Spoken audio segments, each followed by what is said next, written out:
Oh, happy feel-good Friday afternoon, and welcome to 580 Sports Talk. I'm Brendan Dworzinski, flying solo with you in studio atop Huntoon Hill in our Alpha Media studio. Spencer Dupuis will be joining me just a little bit from now. Dan Lucero out again today. He is on vacation, so we will see Dan again coming up on Monday. Plenty of Royals baseball to get to today here on 580 Sports Talk. What the hell was that last night? The Royals essentially got a gift from the Yankees in terms of the best player in baseball not being in the lineup. Their offense couldn't get anything going. And the Royals did absolutely jack with it. That loss last night was, in my opinion, far more discouraging, demoralizing, dare I say insulting, than either of the first two games of the sweep at the hands of the New York Yankees. I don't feel like I've gotten genuinely mad about Royals baseball really in a couple years now.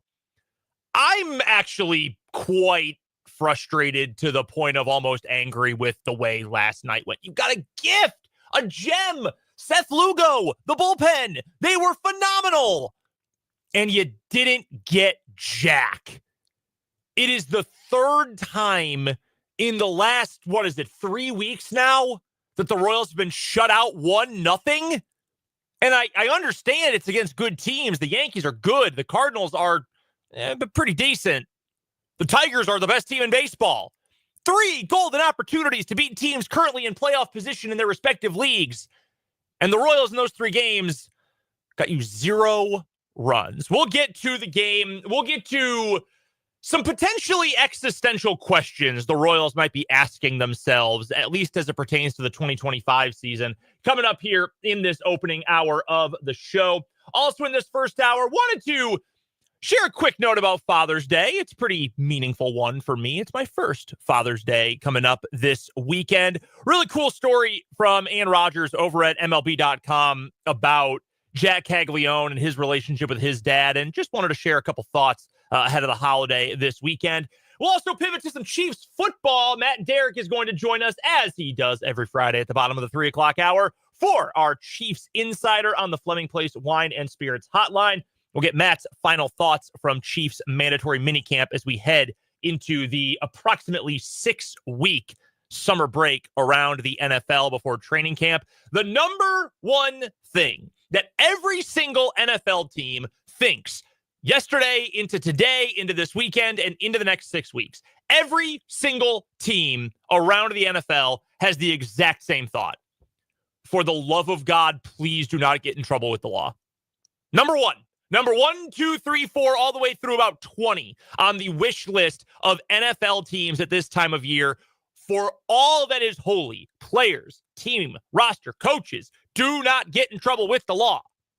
That is the part of the NFL calendar we are entering. I'm not trying to say anything specific about the Chiefs or anyone else, but that is something that always becomes concerning this time of year. So if you're a Chiefs fan, I would say maybe hope that your players stay home, work out, play video games, hang with their significant others, and maybe don't do anything else over the next 6 weeks. We'll talk to Matt about the summer break and the end of training camp coming up here in just a little bit. When Spencer joins us, we're going to do a little Chiefs potpourri, some lingering and final thoughts from mandatory minicamp week. A couple of classic offseason posts from around the football internet today and throughout the week that we're going to address, including a question about the Chiefs' offense and defense for this year. And I'll ask Spencer this when he gets into the studio. And I'll ask you as well. Take a few moments, about an hour or so, to munch on this. Which is more likely? The Chiefs finish with another top 10 defense, or the Chiefs return to having a top 10 offense? We'll break that down in the 4 o'clock hour of the program today. We, of course, will have plenty of other Royals stuff to get to. Royals that begin a series with the A's tonight. Oh, my goodness gracious, they have to win this series. There is absolutely... I just told you the other day, I don't really believe in must-wins. This is starting to feel, after that sweep and after the way last night ended so disgustingly, feels a little bit more like a must-win series against the A's this weekend. We'll break that series down. Our buddy Trenton Kraxner, former 580 Sports Talk intern, current staff writer for RoyalsReview.com. He is going to join us to talk some Royals baseball at the bottom of the 4 o'clock hour. We've got our What Is Wrong With You in the 4 o'clock hour. We'll play Change My Mind. We've got On Second Thought for the week. And final segment of the show today, end of the 5 o'clock hour, before the final word, of course. We're going to do a little Ask Us Anything. It's been a while since we've done an AMA or an Ask Us or Me Anything here on the show. It's a free-for-all. What do you want to know? From me, from Spencer, from the both of us? Send us your questions either to the text line 785-272-9429, or you can drop them in on YouTube as well. Just head on over to youtube.com. Search 580 Sports Talk. That's it. You just touch the search bar, touch screen, or click, use your trackpad, whatever it might be. Type in 580 Sports Talk will be the first result. Make sure you subscribe to the channel while you're there, and then come hang out with us in the video stream throughout the show today. Thanks to everyone who's hanging along with us, whether you're listening on the air, 580 AM or 104.9 FM in the capital city, online at 580WIBW.com, or, of course, on the YouTube stream. Vance on YouTube says, today's going to be great. Brendan's pissed off. Nothing more entertaining than that.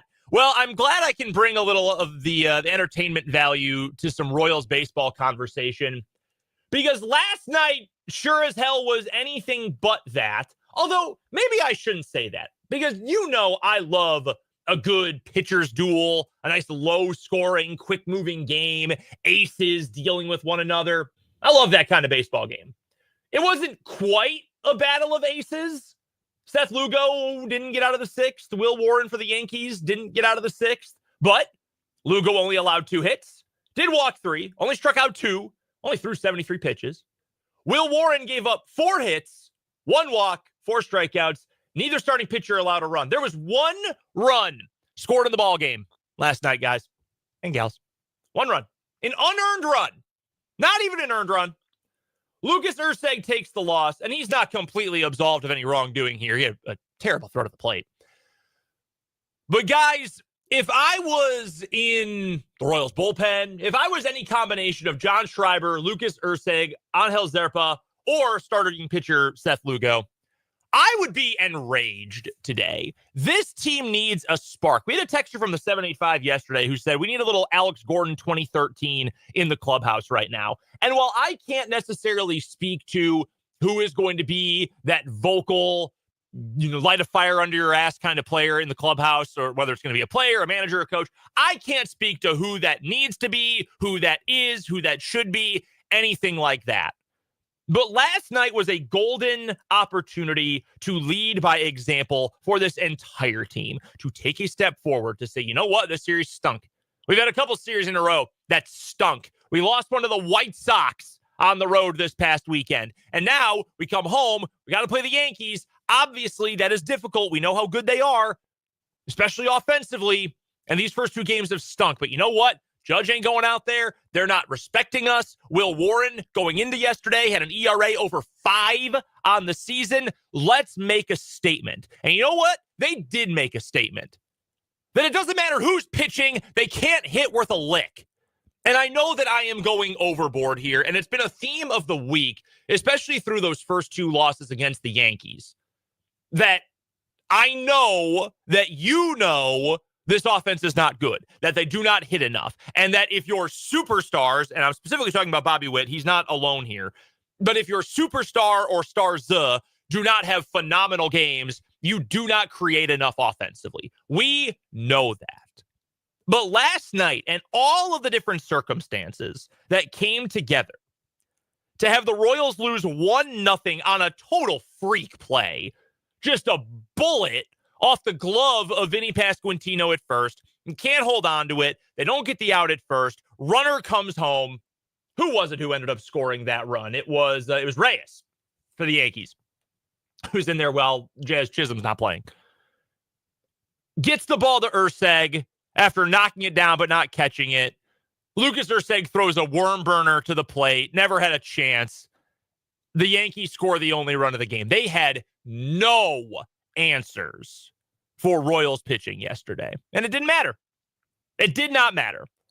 Even going into the game, we talked about how the Royals offense, position players, lineup, they have put their starters in particular, but really every pitcher on the roster, in such a bind that they've got to be damn near perfect game in and game out to give this team a chance right now. Not every single game over the course of the season. Obviously, there have been some days when the Royals have figured out a way to score a handful of runs.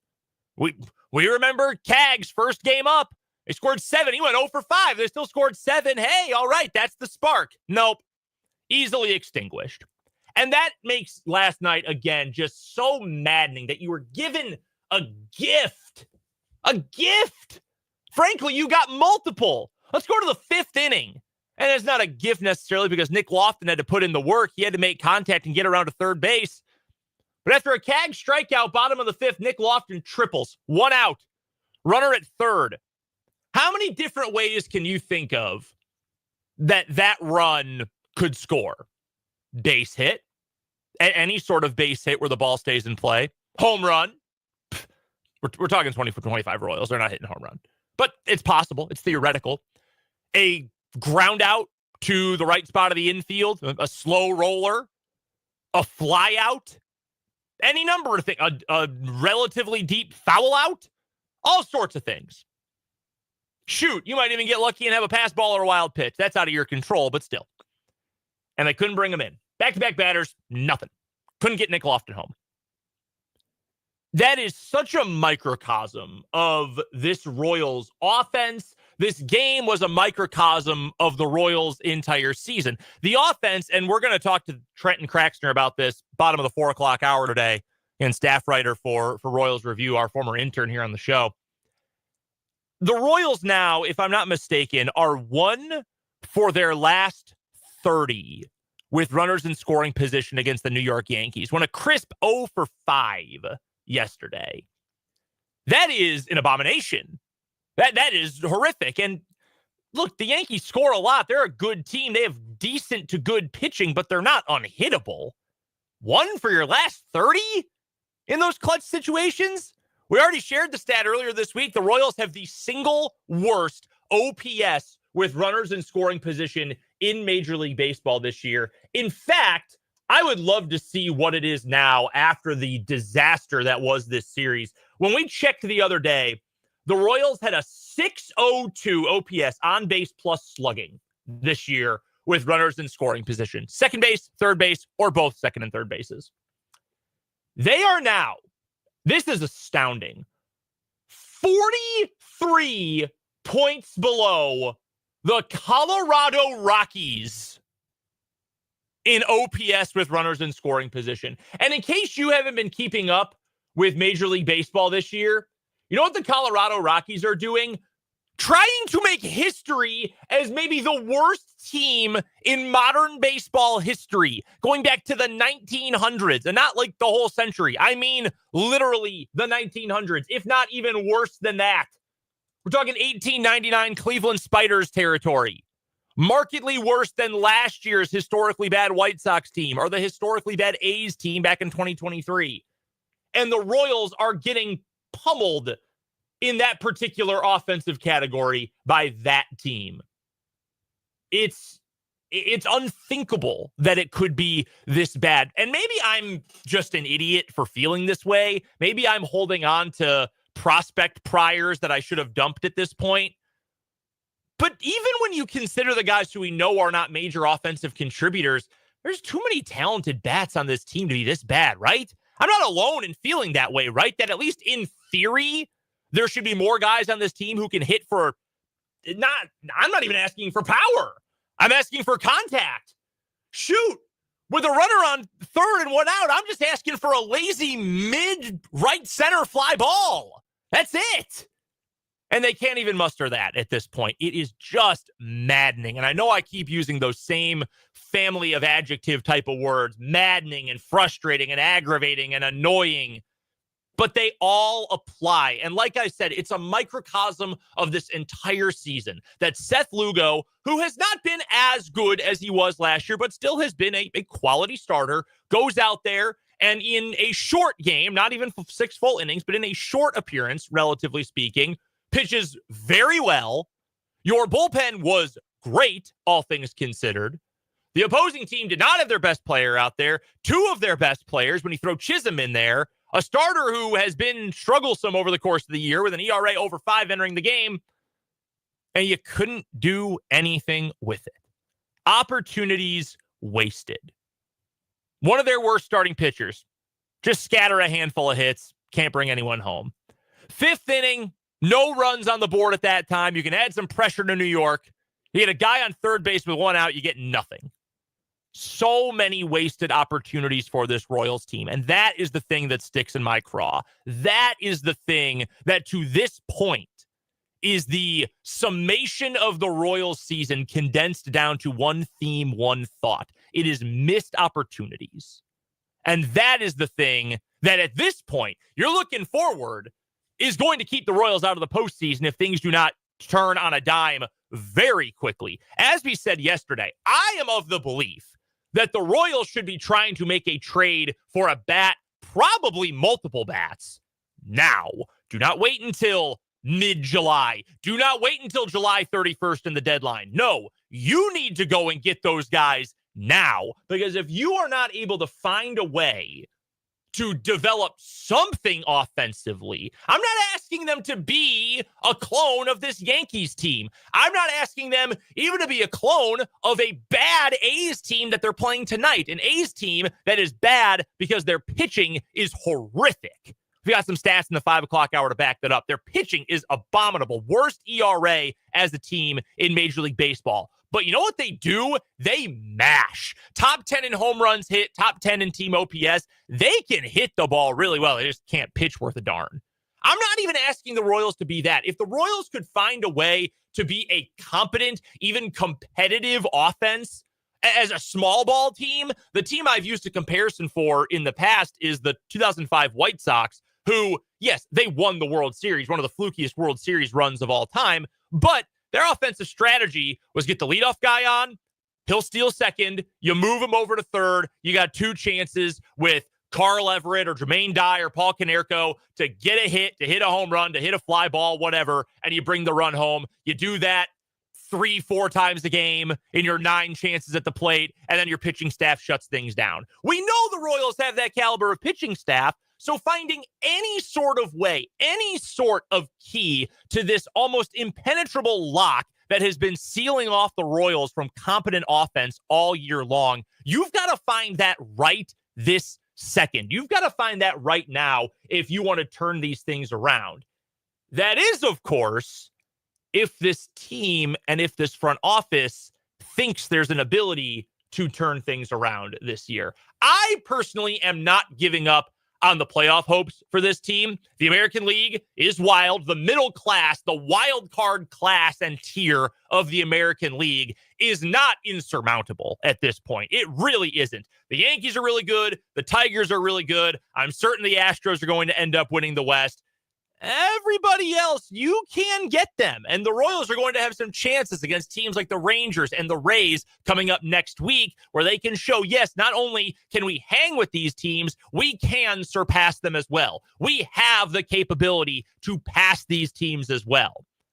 That's why I think the Royals need to go and make a move for a bat or multiple bats right this second, or as soon as humanly possible. The only caveat to that is if the Royals organizationally believe they can turn things around, believe that they've got the capital they can afford to spend and trade to go get bats right now, and that those additions can turn them into a playoff team. I don't think this franchise can afford right now to say, well, let's wait 3 weeks. Let's let it play out. Let's gather a little bit more data. Let's find out how we do against the Rangers, how we do against the Rays, a couple more divisional games, these things against common caliber, talent-wise opponents, and then we'll assess what moves are we going to finalize, what will we pull the trigger on. I don't think they can afford to do that, because if the offense is going to keep hitting, or I really should say not hitting, and following these trends like we've seen over the last couple of weeks,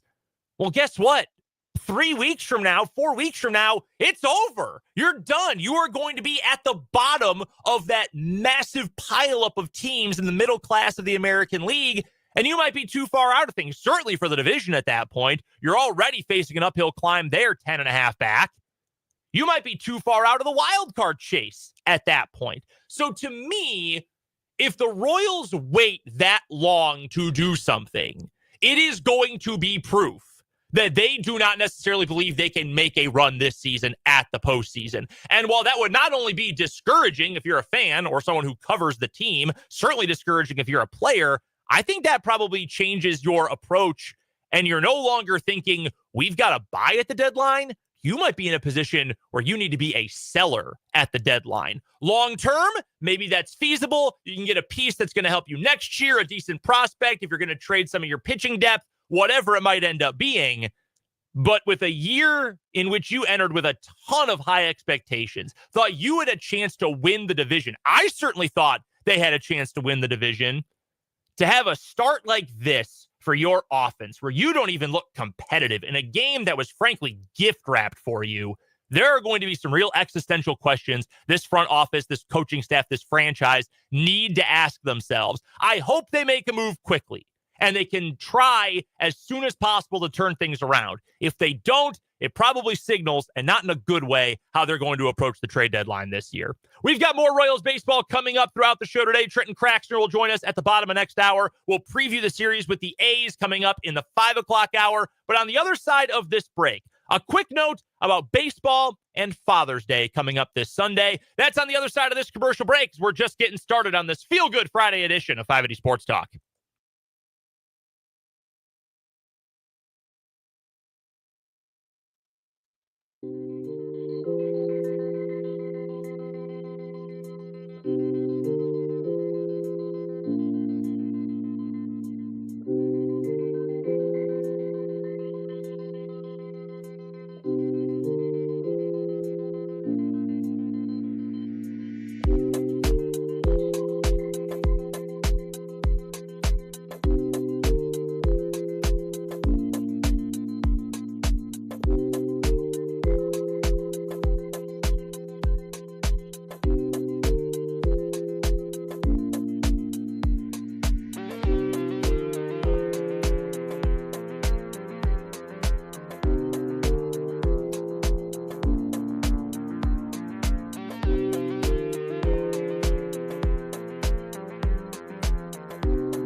3:31 on 580 Sports Talk. Brendan Dworzinski here with you. Spencer Dupuis will be by in just a little bit. Dan Lucero back from vacation coming up on Monday. Matt Derrick will join us for our Chiefs Insider coming up within the next 10 minutes or so.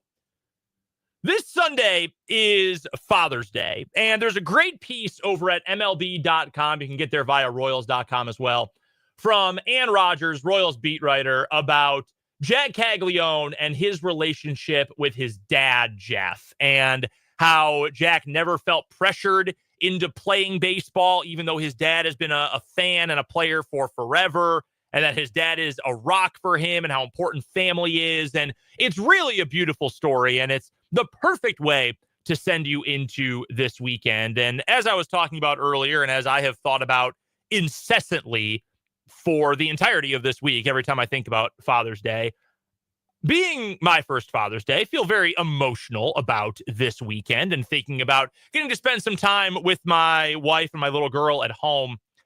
And there's just something about baseball in particular. Not to say that you can't have some sort of deep personal bond, personal connection over another sport, because you certainly can. I mean, my dad is not a huge baseball guy, as an example, but we bonded over football. We talk about football all the time. I was talking to him this past weekend, and we were talking about football. But baseball has this almost superpower that it blends so many different cultures and groups. And even if your dad was a real hard ass and you never really loved the way he worked you, or vice versa, or, whatever it is, there are so many different stories, and I'm sure you have your own as well, about how you connected with your dad or with a parent or with someone else because of this sport. Maybe it's because it's the summertime, you're out of school, maybe you got some vacation time, you can be at home watching baseball more often. Maybe it's just the idyllic Americana ideal of going to the park and your dad's tossing you pitches or setting them on the tee and you're taking hacks as a kid.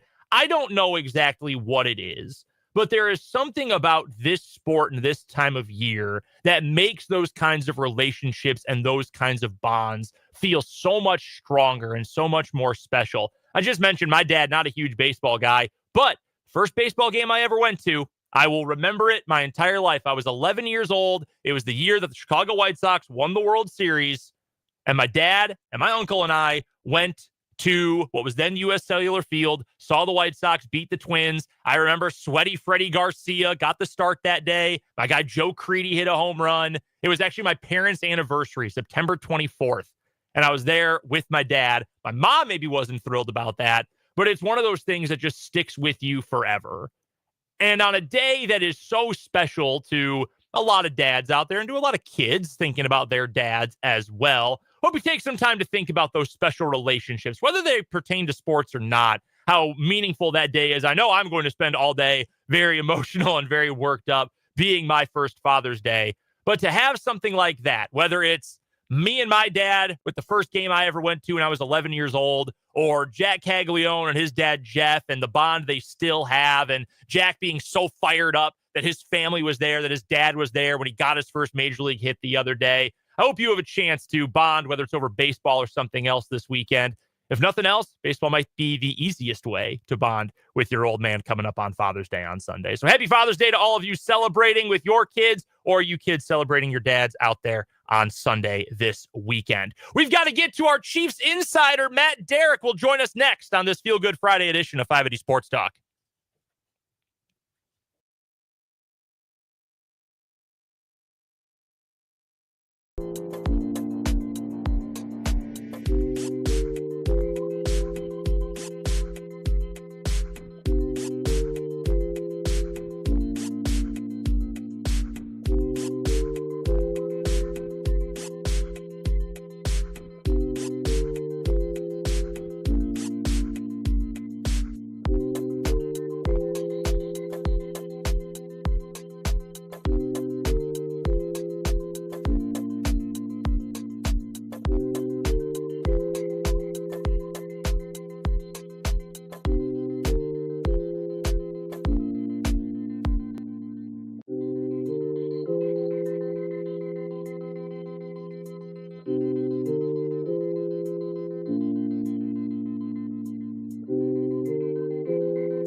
Let's go to Kansas City, where we are joined by our good friend, our Chiefs insider, Matt Derrick of ChiefsDigest.com. That's where you can go to find all of the phenomenal coverage from Matt of your Kansas City Chiefs. You can also find him on your social media platform of choice, whether that's Twitter, Blue Sky, wherever, at Matt Derrick. He joins us here on the Fleming Place Wine and Spirits Hotline.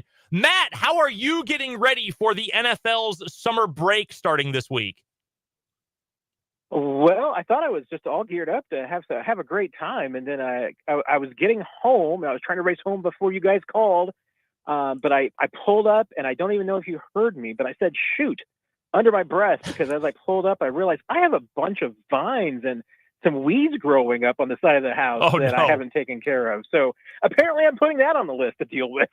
So while NFL players are getting a little time off and maybe a little R&R, you're getting put to work right now. This is your busy season then. Yeah, the players are going to be on beaches and all that fun stuff and little islands and, their ranches or B&Bs, wherever it may be on the coastline. And yeah, I'll be dealing with the weeds and brush. Well, as for the on-the-field work for the Chiefs this week, it was mandatory minicamp this week. We heard from players, coaches, etc. throughout the week. You've got a notebook right up over at ChiefsDigest.com right now. If you had to boil it down to one major theme, major headline coming out of minicamp and out of the offseason program, what would be your biggest headline for the Chiefs over these last few weeks? Yeah, it's a good question, but I think there's a couple, but I think my biggest just encompassing thing is that there are still a lot of questions to answer for this team going into training camp. And they're not all necessarily position battles. There might not be that many position battles, period. Honestly, I would say that probably the most exciting one might be punter. The other, things that this team needs to figure out are just, where are guys? How is everything going to fit together? What pieces are, what are going to be the best players for this team and the best rotations at particular spots? I'm just not sure that we got a ton of answers. We got some during the offseason program, but, I don't know that, we're really going to know about this team. And some of this, Brent, I feel like just even goes back to the Super Bowl. The Super Bowl raised a lot of questions. And this team needs to answer them and figure out some solutions. Does it look like they're moving in the right direction? I mean, I think it does on a lot of things. But we've still got a lot to figure out on the left tackle, the offensive line, how healthy is the receiver position in the group with some guys coming back? What's the cornerback rotation going to look like? Is the pass rush going to be better?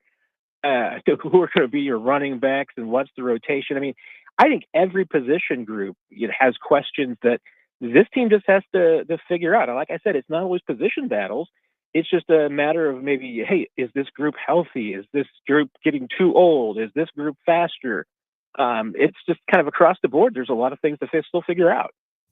Our Chiefs insider, Matt Derrick of ChiefsDigest.com, joining us here on 580 Sports Talk, like he does every Friday at this time, bottom of the 3 o'clock hour. Matt joining us here via the Fleming Place Wine and Spirits Hotline. I asked Spencer this question earlier this week, and I'll pose it to you now, Matt. Is Josh Simmons the most interesting Chief on the roster this offseason? Ooh, that's a really good question. And I'm tempted to say yes, because there was a lot of questions about him. Some have been answered, some haven't. I mean, there's still things to figure out. And I think we're still kind of just figuring out more pieces to the puzzle. And it's I kind of think of it as if Josh Simmons is a Christmas present, you've kind of torn open the wrapping a little bit. And you've gotten the sense of the size of the box, and now you're kind of seeing some of the color and everything, and you're thinking, I think I know what this might be, but I'm not sure. You're kind of at that stage right now. I mean, I think there's still some mystery to him, and that's why he is kind of intriguing, and is that there's just still so much to be known about him, and there's still so much about how it could affect and change this team. I mean, I still say that the best case scenario for Josh Simmons this year for the Chiefs, their best case scenario would be that they don't need him, that Jalen Moore is healthy and plays left tackle and plays so well that they don't need Josh Simmons, that Jawan Taylor is healthy and plays right tackle so well that They don't need anything over there. Chiefs won a Super Bowl. Next year, maybe Jalen Moore moves to right tackle with Juwan being a cap casualty, and Josh Simmons spends the next decade and maybe the rest of Mahomes' career at left tackle. That'd be a great scenario. But there's still scenarios where Josh Simmons maybe plays and starts all 17 games and Chiefs win the Super Bowl. That's still a great scenario too. I think it is, because it is intriguing. He is intriguing just because there's still so much to be known about him, and I think we've only scratched the surface. And I think that's even from both just a player and the personality and about him to the physical part of it. Whether how good he is and how good he can be. Kingsley Suamataia said all the right things about playing left guard when he spoke this week, and it reinvigorated his love for football and for playing the offensive line last season when he got some run in that debacle of a Week 18 game against the Broncos that they should have just forfeited and not even played with how little they cared about it. But on a serious note, he talked about that and being excited about this opportunity, and it sounds like, barring a horrific training camp, he's slotted in to be the starting left guard. What is the belief level among the coaching staff and among people in that building in Kansas City that Suamataia not necessarily will just be functional and usable, but can actually be good starting at left guard? Yeah, that's also a really interesting question, because I get the sense that there's still a very differing range of opinions on Kingsley Suamataia. I mean, on the one end of the scale, you might have some in the building that are still show me that he needs to prove that he can be a left guard. I mean, he's not being handed the left guard position willy nilly. I mean, Mike Caliendo is still a piece of that. I think if he struggles, I think Hunter Norzad could even become part of the equation. And some of it's simmering right now because there's no Trey Smith. So right now there's a spot for Kingsley and for Mike Caliendo. They can both do their thing, and there's no real direct competition. It's going to be, when Trey Smith comes back and is out there, that then the competition is going to get a little bit more fierce. But right now, I mean, like I said, on the one end of the spectrum, there are certainly people in that building that are of the mindset that Kingsley still needs to prove that he can win the job. And that ranges all the way to the other end of the spectrum, where there are absolutely people in that building that will tell you, Kingsley can still be a left tackle.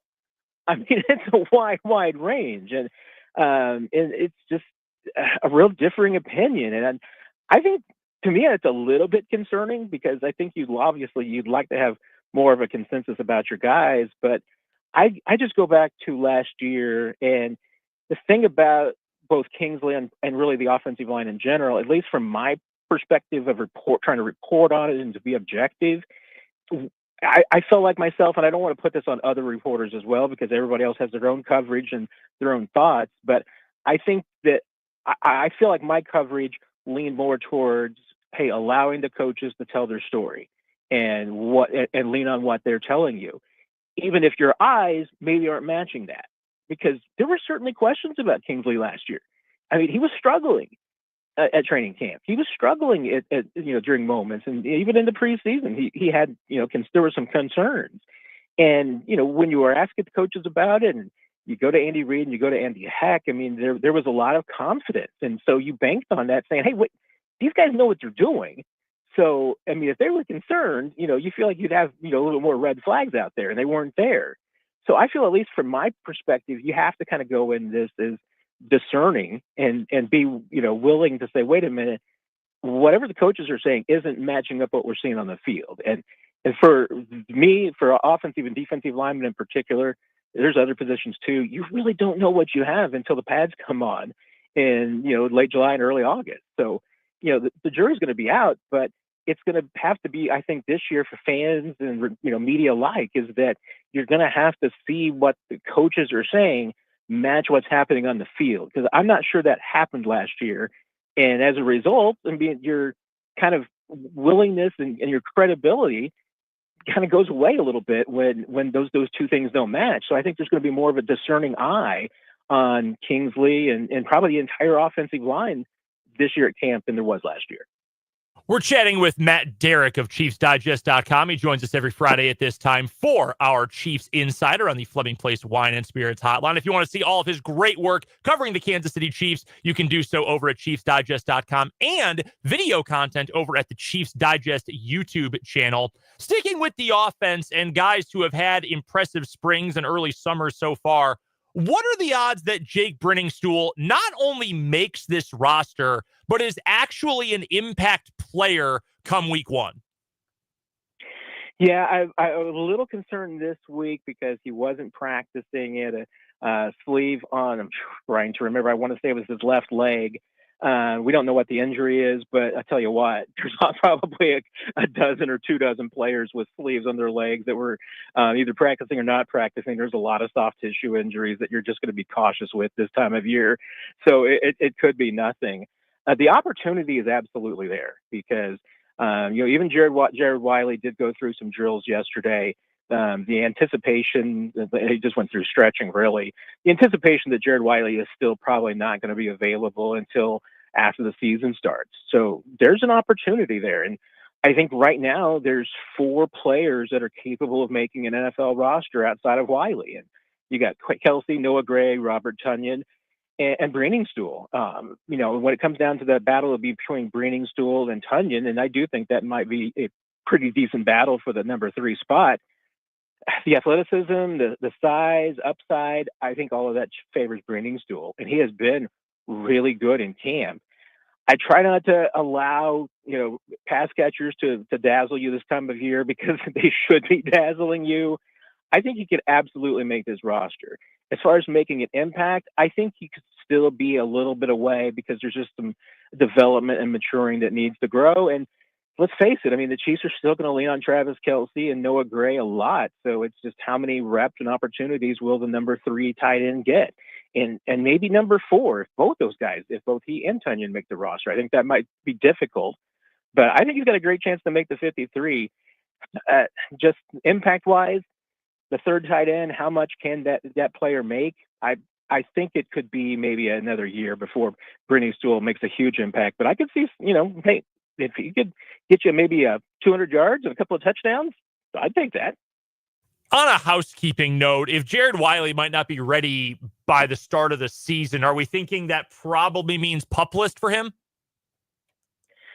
Pretty good chance. I would be surprised from what I've been told that he would be ready for football activities by the beginning of camp.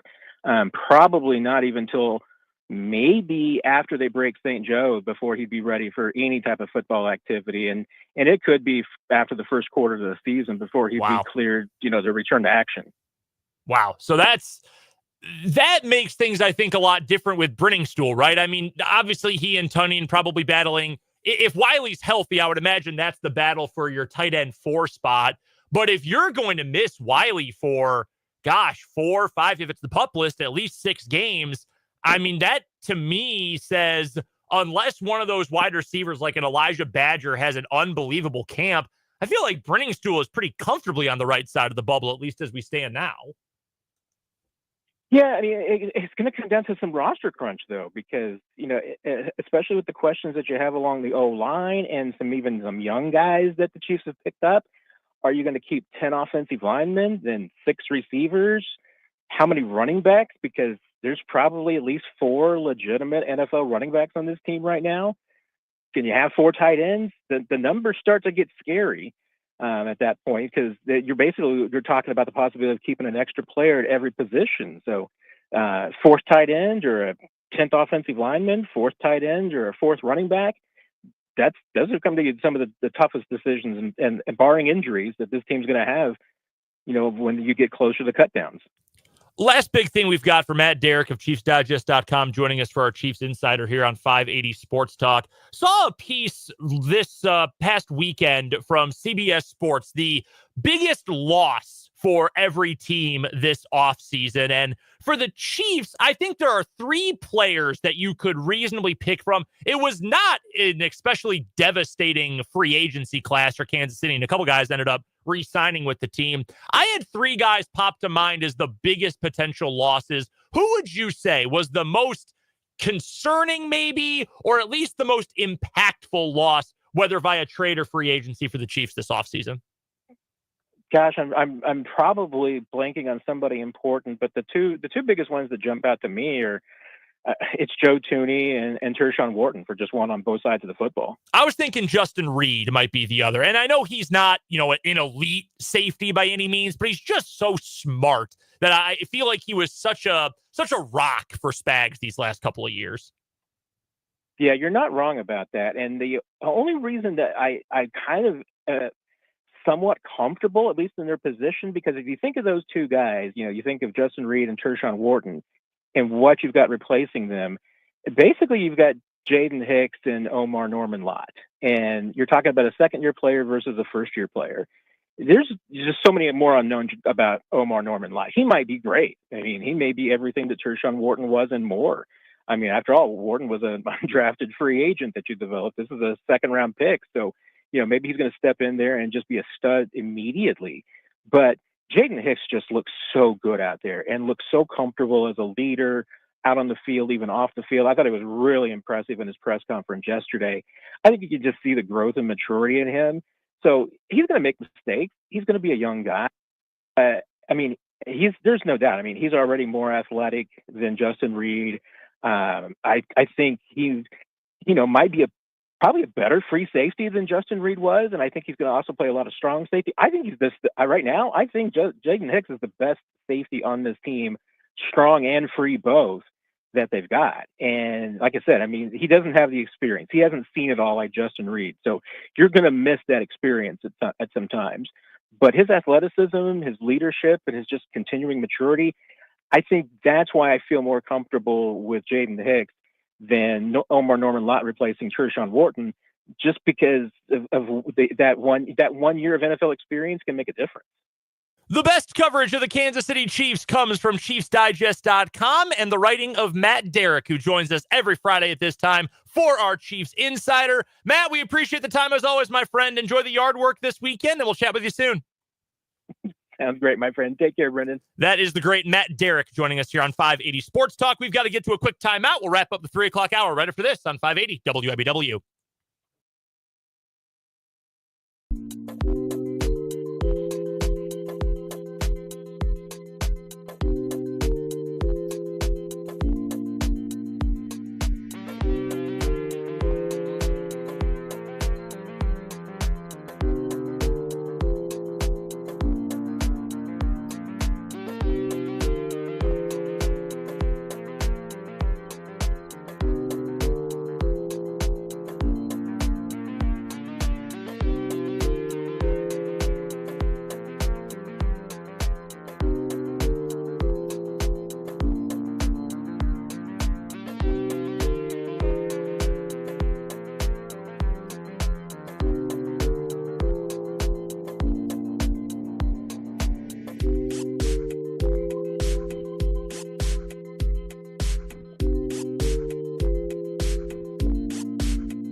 Big thanks, as always, to Matt Derrick for joining us today for our Chiefs Insider. You can find his work at ChiefsDigest.com. Really quickly, before we bump up against the top of the hour, a quick round to change my mind. I'm going to modify it slightly since I'm the only one in the booth today. Here is something you are not going to change my mind about. I know he has not even played a full year of Major League Baseball. Paul Skeens is going to go to the Hall of Fame. I watched him face the Chicago Cubs earlier this afternoon. That game's currently in the 10th inning, tied 1-1. That is one of the best pitchers I've ever seen in my life. One of the best right-handed starting pitchers I have ever seen. I know he's young. This might blow up in my face one day. Right now, I'm convinced that dude is a Hall of Famer. We'll talk some more Royals baseball next hour with Trenton Kraxner. We've got some Chiefs to get to, and what is wrong with you in the 4 o'clock hour of 580 Sports Talk.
Welcome back, my friends, to the show that never ends. We're so glad you could attend. Come inside. Come inside. This is 580 Sports Talk, 4 o'clock hour on a feel-good Friday afternoon. I'm Brendan Dworzinski. Joining us on the other side of the glass to round out the week, it's Spencer Dupuis. What's up, buddy? Hey, you can see my face today because I got the hat on backwards. There you go.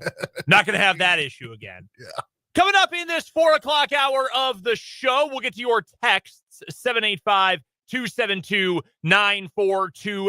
We'll also get to your comments on the 580 Sports Talk YouTube stream. If you don't know how to get there, you would not believe how easy it is. You just go to youtube.com and search 580 Sports Talk in the search bar. That's it. It's the easiest thing you can do. If you don't even want to go to YouTube, you can just go to Google. Go to google.com. Easy enough. Search YouTube 580 Sports Talk. I'm doing it right now. It is so easy. Literally, even I can do it. Here's Google YouTube 580 Sports Talk. Boom. Right there at the top of the page. You can't possibly miss it. It's the best way to see all of our video content and watch along with the show every single day. Here in this hour, though, along with your texts and your comments on YouTube, we've got some Chiefs football to get to, some lingering questions, some lingering thoughts about minicamp from this week. Voluntary workouts, I should say, this week. We've also got What Is Wrong With You? We'll see if Give Me a Tip or I Empty the Clip hangs on and goes wire to win the week. 2 new stories going head-to-head. I'm going overseas for mine. We're both going to different countries. Spencer more spiritually than realistically. We're just going to Florida for his. We're going to Korea for mine today. So that's coming up a little bit later on this hour. We will also be joined by our guy, Trenton Kraxner, former 580 Sports Talk intern last summer and currently a staff writer for RoyalsReview.com. That is all coming up here in this 4 o'clock hour of the show. If you would like to participate anyway, want to talk about anything we're talking about on the show today, hit us up again, either on the text line 785-272-9429, or you can join us on the YouTube comment section. Since Trenton's a reoccurring guest now, right? He's been on a few times now. Yep. I texted him today. I said, hey, is there any like music you want specifically? So I hooked him up with a song he requested. I was going to say, did you get him anything good? I have never heard this song, but you know me, I don't have the widest of knowledge. Okay. Where is it? Cult of Personality. Oh, yeah. Living Color. Yeah, I think I've heard it. It sounded familiar. I'd never heard of the name. Yeah, legendary song. I've never heard of the name, but I've heard them. When I heard the song, yeah, it sounded familiar. Oh, yeah. We actually have it in the computer. Seriously, yeah, if you look up Mic'd Up, MIC''D, Fulton used to use it as a mic'd up sound bed for him and Jake. If you just look up Mic'd Up in the music library, you'll find it. Found it? Yeah, there you go. There you go. That's a great one. CM Punk's entrance music. Yeah, it's great. Great song. So we'll talk to Trenton a little bit later on this hour. That was very thoughtful of you. Well, he's a reoccurring guest, so I think he deserves something. Yeah, we should put something together for him. We'll just put together a mashup of various ludicrous things he said last summer. Yeah. We'll just throw that together and make that his intro. So Trenton's going to join us at the bottom of this hour. Real quick, before we get to Chiefs football and the NFL, we were talking about Father's Day earlier, Spencer. You doing anything for, obviously you don't, live near your dad right now. You sending a gift or going to FaceTime or anything this weekend for Father's Day? Probably going to FaceTime. He's not doing the best right now, so prayers up for him. Yeah, well, we are thinking of him, hoping the best, obviously. To all of you who are celebrating Father's Day this week, whether you yourself are a dad or you're celebrating with your dad, congratulations. Congratulations. Well, enjoy the holiday. Congratulations for what? It's Friday, man. Give me a break. All right, let's get to some Chiefs football before I take us any farther off the tracks here. Couple of things from around the NFL, couple of Chiefs-specific things we wanted to get to, kind of a Chiefs potpourri here to wrap up the week. Andy Reid spoke about new backup quarterback Gardner Minshew at practice this week. And talking about what he can do, why they wanted to bring him in. This is part of what Reid said. Quote, he's been there, he's started, he's got the confidence of the guys around him. Patrick knows he's been in there and done it, so they can bounce things off each other. It's always good to have peers that have played. I think on game day, he'll be great with Patrick, just with what he's seeing with the sideline and with what Pat's seeing when he's in there. Minshew went on to add, I love it, man. I'm so happy to be part of this and super grateful for Coach Reed bringing me in and giving me an opportunity. 46 starts over 6 seasons for Gardner Minshew, who also added, not an easy offense to learn. Quote, I feel like there's still so much to learn. I'm looking for any way to help this team, help this organization, and be part of something special. It's a lot of giving the tools to the players to be successful, what it means to be the quarterback in this offense. Letting guys kind of do what they think is right out there. It's a lot of fun playing that way and having guys around you who know how to play that way. Former 6th-round pick of the Jacksonville Jaguars. Played there for a bit. He was with the Raiders this past season. Also had a stint with the Eagles. And who else am I forgetting? Where else did he play? I mentioned 3 of them. See, now I'm going to look. The Colts. That's right. 2 seasons ago. Yeah. He was Shane Steichen's quarterback for most of the year when Anthony Richardson got hurt. So there you go. Let's say Mahomes misses 2 games. Okay. We're going to use the example of 2019. Chiefs won the Super Bowl that year. I think every Chiefs fan would take this. Mahomes, though, banged up his knee. He was out for the better part of 2.5 games. Matt Moore came in because Chad Henne was hurt. They won the game against the Broncos. Mahomes got injured in because Frank Clark was just unbelievable, and the Denver offense was truly putrid. Chiefs won that game. They lost to the Packers the next week. I knew. I was there. And then they beat the Vikings the week after that. Mahomes returned. They win the Super Bowl. If Minshew had to start, let's start here. If Gardner Minshew had to start, could the Chiefs win a game? Just a single game. If they put him in, Mahomes can't play for whatever reason. Could the Chiefs win a game if Gardner Minshew started, Spencer? I think so. If this defense is good this year, then yes. That's a little less committed than I thought you'd be with that answer. I think the answer is yes. I've been a fan of Gardner Minshew for a long time. I watched, because it's where my wife went to school, I watched a lot of Washington State football while he was there. Actually, I take that back. I am a little bit more confident because I did listen to what he said. Sure. About, like, he took his visit here. He's familiar. He was happy to be here. Mm-hmm. So I think he's got some personal confidence. Yeah, it's some confidence. It's not like, hey, I'm just getting a check to be behind Patrick Mahomes. It's sure. like, I like this organization, the people in it. I would, I think that when people want to come somewhere, or at least say like there's a prior connection, like he took a college visit here or a pro visit here. Mm-hmm. I think to me, there's more in there. Like there's more behind what he didn't just come here because they offered him a contract. Sure. No, I think there's definitely something to that. So I being think somewhere play, you want to be. Yeah. And they play like it. Yeah. No, I think there's certainly value to that. I'm a firm yes there because he's good enough. I think he's not the perfect backup for the Chiefs in the sense that they want a guy who's just never going to make mistakes, going to do the simple things. Chad Henne, Matt Moore. They weren't going to do anything super risky. They weren't going to turn the ball over. Just follow the game plan. They'll be okay. Minshew will make mistakes, but he's also a little bit more creative. He, I think, is more what they wanted Carson Wentz to be last year.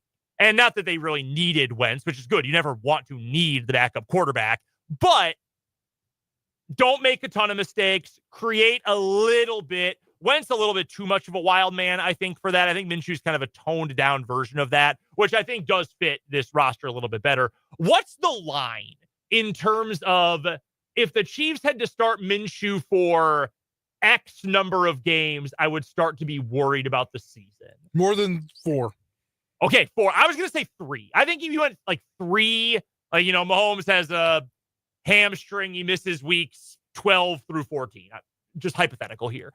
And Minshew had to start those 3 weeks. Say, okay, that's fine. You'll probably win 2 out of the 3. Maybe if the defense, like you said, is playing at a really high level, you can win all 3 of them. Also, it depends where you are in the season, who your opponents are. Right. No, of course. Of course. There were a couple games a couple years ago when he was in Philly when Jalen Hurts was injured. I think this was the year the Chiefs played the Eagles in the Super Bowl the first time, if I remember correctly. And he came in, the Eagles lost both of those games, but he didn't play badly by any means. You can win with him as your quarterback. I think teams have made that very clear over the last couple of seasons. He just doesn't really have the talent to carry a team, or probably at this season to be a full-time starter. A segment of the schedule, if he had to start, I'd say they'd be in a good spot. Okay. If he had to start weeks 11 through 13 or 14, Broncos, Colts, Cowboys, and then 4 teams, Texans. Yeah, that's a winnable stretch. Yeah, I feel like that I'd be more Sure. confident if that was the stretch. Now you go longer than that, and suddenly, okay, that's a lot of time without a Hall of Famer. Yeah, that becomes a little bit worrisome as you pass that. But no, I thought some good stuff from Gardner Minshew. Barbara has a pretty prescient comment on the YouTube. Who's going to pass up the opportunity to be, number 2 on a team that has a real chance to win a Super Bowl? I think there are a lot of guys who believe I am a starter and that's all I'm going to be. Like, I think there are a number of guys like that around the league. Like Aaron Rodgers, as an example, and he's maybe an extreme example. That guy's never going to be a backup. That dude is a starter. And if a team said, we'll pay you to be a backup, I think he'd rather say, nah, I'm just going to retire. Yeah. Gardner is the kind of player, though, where, yeah, I'll be a backup. I'll play once in a while. I'll practice. I'll be a good vibes guy. That, I think, suits him pretty well at this stage of his career. All right, a couple of other things from around the NFL and a Chiefs tint on them. Let's start with this from CBS Sports. So Pete Prisco over at CBS, he puts together his list of the top 100 free agents every year. Lots of websites do this. There are 10 guys from his list that are currently unsigned. Rasul Douglas, cornerback. This is in order of how they came in the preseason ranking, or the early offseason ranking, and if they're still available. Cornerback Rasul Douglas, wide receiver Amari Cooper, corner Asante Samuel, safety Justin Simmons, linebacker Kaiser White, wide receiver Keenan Allen, offensive tackle Jedrick Wills, cornerback Mike Hilton, former Chief. No, I'm confusing him. Who am I confusing him with? Oh my gosh, I'm gonna have to look him up. The guy who played at UCF in college. I'll get to that in a moment. Cornerback Mike Hilton, offensive guard Brandon Sheriff, offensive guard Will Hernandez. Do any of those guys interest you? The Chiefs have a little room to work with the cap. They could bring someone in on a pretty small contract at this point, which all these guys are not going to get paid a whole lot now. Do any of those guys interest you in particular? I had a feeling one particular position listed here might be interesting to you based on some comments you had earlier this week. But I'm curious, of those 10 guys or any other free agents out there, do any of them feel like, yeah, it would be smart to bring them in for camp competition? I don't know. I just don't know what I think the Chiefs are set, to be honest with you. Okay, so the position that I was curious about was cornerback, because I know you've said you still have some questions about exactly what the corner depth might look like. I do, but I'm a hater at that. Like that, just the group in general, or any one player in particular? Not any one player. I'm just realistic of what the position, like the depth is. One of those spots where you can never have enough depth. Yes, okay, but I'm also realistic that when you get to the back end, like they're no more than special teams guys. Sure. Like no hate against my guy Najee Johnson, but you don't want him starting. I don't want him to have to start. Right. No, I'm right there with you. By the way, I was thinking of Mike Hughes. Mike Hilton's been good. Mike Hughes, not so much. He was a Chief briefly, though. Maybe. Before we talked to Matt Derrick, when I put this together going into the show today, I actually thought about Justin Simmons, who obviously was a great Bronco for a long time, was with Atlanta this past season, also waited a long time to sign. And maybe if you're a Falcons fan, you would dispute this. I don't think Simmons was bad for Atlanta by any means, but he's an older safety. And I mean, you're only going to get so much out of those guys. But I thought that would be a useful backup option if he was willing. I mean, he's obviously willing to take a small contract holding out till this point. If he was willing to be a true backup, but an insurance policy essentially behind Jaden Hicks or Brian Cook, if either of them is not able to take another step forward. Hicks needs to take a bigger one, but I also think Hicks has the potential to be a really good starter in this league. Cook's a fine player, and I was a big fan of his when he was just coming out of college. But I thought Simmons might make a little sense as an insurance policy. Maybe not, though, based on what Matt told us when we talked to Matt Derrick at the end of last hour. Outside of that, Kaiser White's a fine player at linebacker. Chiefs don't need to add a player like that as linebacker depth right now. I don't think they're going to add a wide receiver, especially not someone in the mold of Keenan Allen. Possession receiver who has gained a little weight and also was really not very good last year with Chicago. I don't think Keenan Allen makes a lot of sense. Jedrick Wills, maybe. I mean, if you could get him for nothing. But the problem is you don't want to create too much of a logjam at tackle. I think if you were to sign a tackle at this point, and say we're going to bring him in as one more, even if he's likely to get cut, he is one more body to compete for left tackle. That would tell me, and maybe I would be proven to be wrong. I'm open to that. But what that would tell me is Josh Simmons can't play because of the injury, and we don't feel good about Jalen Moore. And if that's the case, well, yikes with the Jalen Moore contract. But that also says Josh Simmons just isn't going to be the guy this year. I don't think he will be. I agree with what Matt told us last hour, that the best case scenario is that he does not have to play. But that's kind of where I land on another offensive tackle. And then Sheriff and Hernandez both have been good players. Brandon Sheriff has been a really good player for a really long time. You experienced him when he was in Washington. I don't know how he's still unsigned. Yeah, I'm a little surprised with that too. He's had injury problems. I would imagine it's the injuries that have kept him out. And I mean, shoot, he might just be waiting until camp, because guys who are that age who have been banged up, Aaron Rodgers making sure he only had to go to 1 week of Steelers OTAs. Like, yeah, I'm just going to wait it out. I just don't want to go to those extra practices. Look, I get it. I can understand. But those guys who've played mostly on the right side of the line, and with Trey Smith in the fold, you really don't need to go add right guards. So I can understand if someone wanted to make an argument for one of the corners or for maybe a guard. I'd take Asante Samuel. Samuel, to me, I think the talent is there. He's not. Just that injury last year. Yeah, really. The injury is concerning. And if I'm not mistaken, I'm going to look this up real quick just to make sure. I don't think body type wise. Yeah, only it's a 5'10", not really a Spags type. I mean, if you just needed a camp body, I'd see it, but I think he could get a better offer. I do like my guy, Russell Douglas, a good slot corner. I think he'll get a chance to start somewhere. I think a team could wait a week or two into training camp, see if someone gets hurt and brings him in to possibly start for a year. He obviously would not be able to do that in Kansas City. One other thought here. I saw this from NFL.com this week. Our guy, Gennario Felice, deputy editor of written content for NFL.com. Shout out to Gennaro. He predicted the top 10 offenses for 2025. And he even puts in his write-up, look, there's a lot of different ways you can look at this. Total offense, yards per play, DVOA, EPA, yada, yada, yada.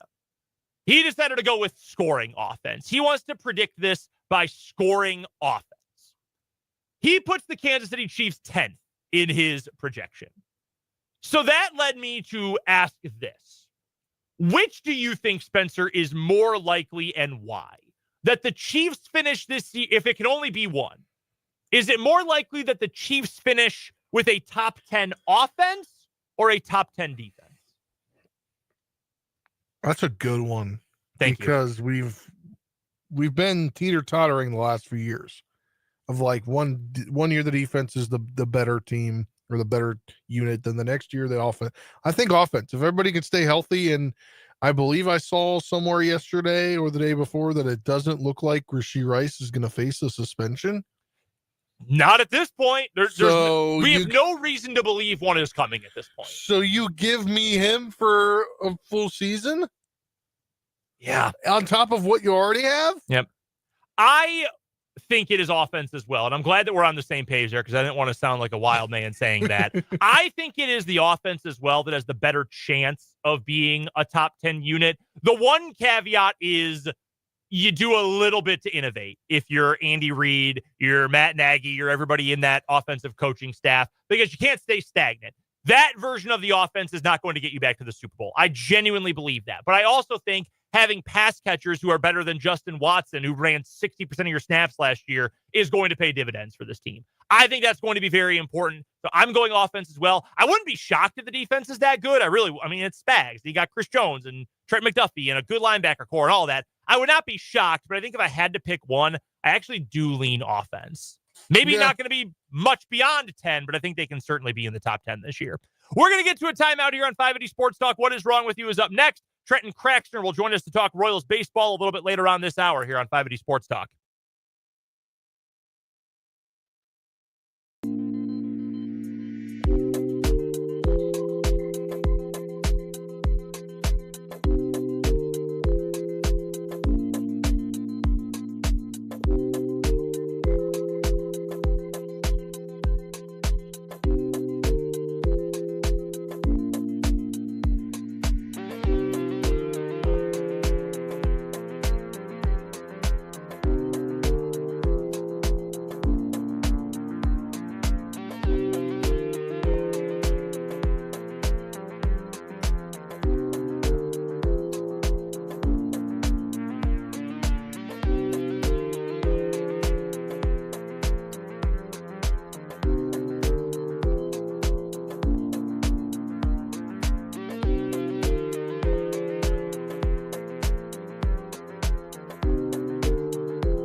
for the final What Is Wrong With You of the week here on 580 Sports Talk. What is wrong with you today and every day? Brought to you by our guy Ryan Winkle, and Mo Winkle Insurance and Financial Services. Hit him up, 3625 Southwest 29th Street. You take 470 and you loop around, you get off on Gage, you go right on 29th, boom, he's right there. If you're going to DQ to get ice cream like I often do, you're going to see him right there. Big Ryan Mo Winkle sign. You can also give him a call, 785-273-1572. Our winner so far this week in What Is Wrong With You, it is Give Me a Tip or I Empty the Clip. Gentleman, DoorDash driver, well, he didn't get tipped, at least not well, by a 19-year-old girl who ordered God only knows what. The next day, he got all liquored up and decided, I'm going to go get my tip one way or the other. And he drove to her house with a gun. A gentleman at the house was able to wrestle the gun away from him. Then the guy claimed, well, I didn't grab for my gun. There was security footage that showed he did indeed grab for his gun. Spencer Dupuis, why don't you lead us off on this Friday edition of What Is Wrong With You? All right, we're going to Myrtle Beach, South Carolina. Two Florida men were convicted on drug charges related to an incident at a Myrtle Beach hotel after a 2-day trial in Florence, according to the United States Department of Justice. Vincent Ellis Wilson, 54, and Irvin Lee Smith, 50, both of Fort Pierce, Florida, were convicted of conspiring to distribute more than 500 grams of cocaine and a quantity of crack cocaine. According to DOJ officials, during the evening hours of February 25th, 2021, Wilson and Smith checked into an oceanfront hotel in Myrtle Beach. They would later tell police that they were simply passing through Myrtle Beach when they had car trouble that required them to put their truck in the shop. Investigators revealed that on that evening, the two men met a local individual who agreed to serve as a middleman to help Wilson and Smith sell more than half a kilo of cocaine and a small quantity of crack cocaine. The next morning, before completing the drug deal, Wilson and Smith went to a restaurant for breakfast. Well, guess what? They left their drugs in the hotel room. Oh, no. And when they were gone, hotel staff, believing that the room had been vacated, went in to clean the room and stumbled upon a grocery bag containing more than $30,000 worth of drugs in the dresser drawer. The police were contacted back then, retrieved the substances. Smith and Wilson initially denied their involvement, but they were convicted after a jury heard the evidence in the case. They'll face a mandatory minimum sentence of 5 years in prison and may be sentenced up to 40-year maximum. Dog, you got to get that late checkout. Yeah. Or get the continental breakfast. Yeah. Don't go out, man. Oh, my. Put the do not disturb on the door. Yes. Oh, mercy. That is ridiculous. That's really, really funny.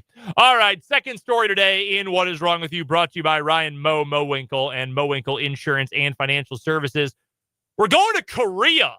Wow. Police have launched an investigation after receiving a report that someone switched the men's and women's signs in an elevator at a public bathhouse in the town of Incheon, causing a female customer to enter the wrong area in the nude.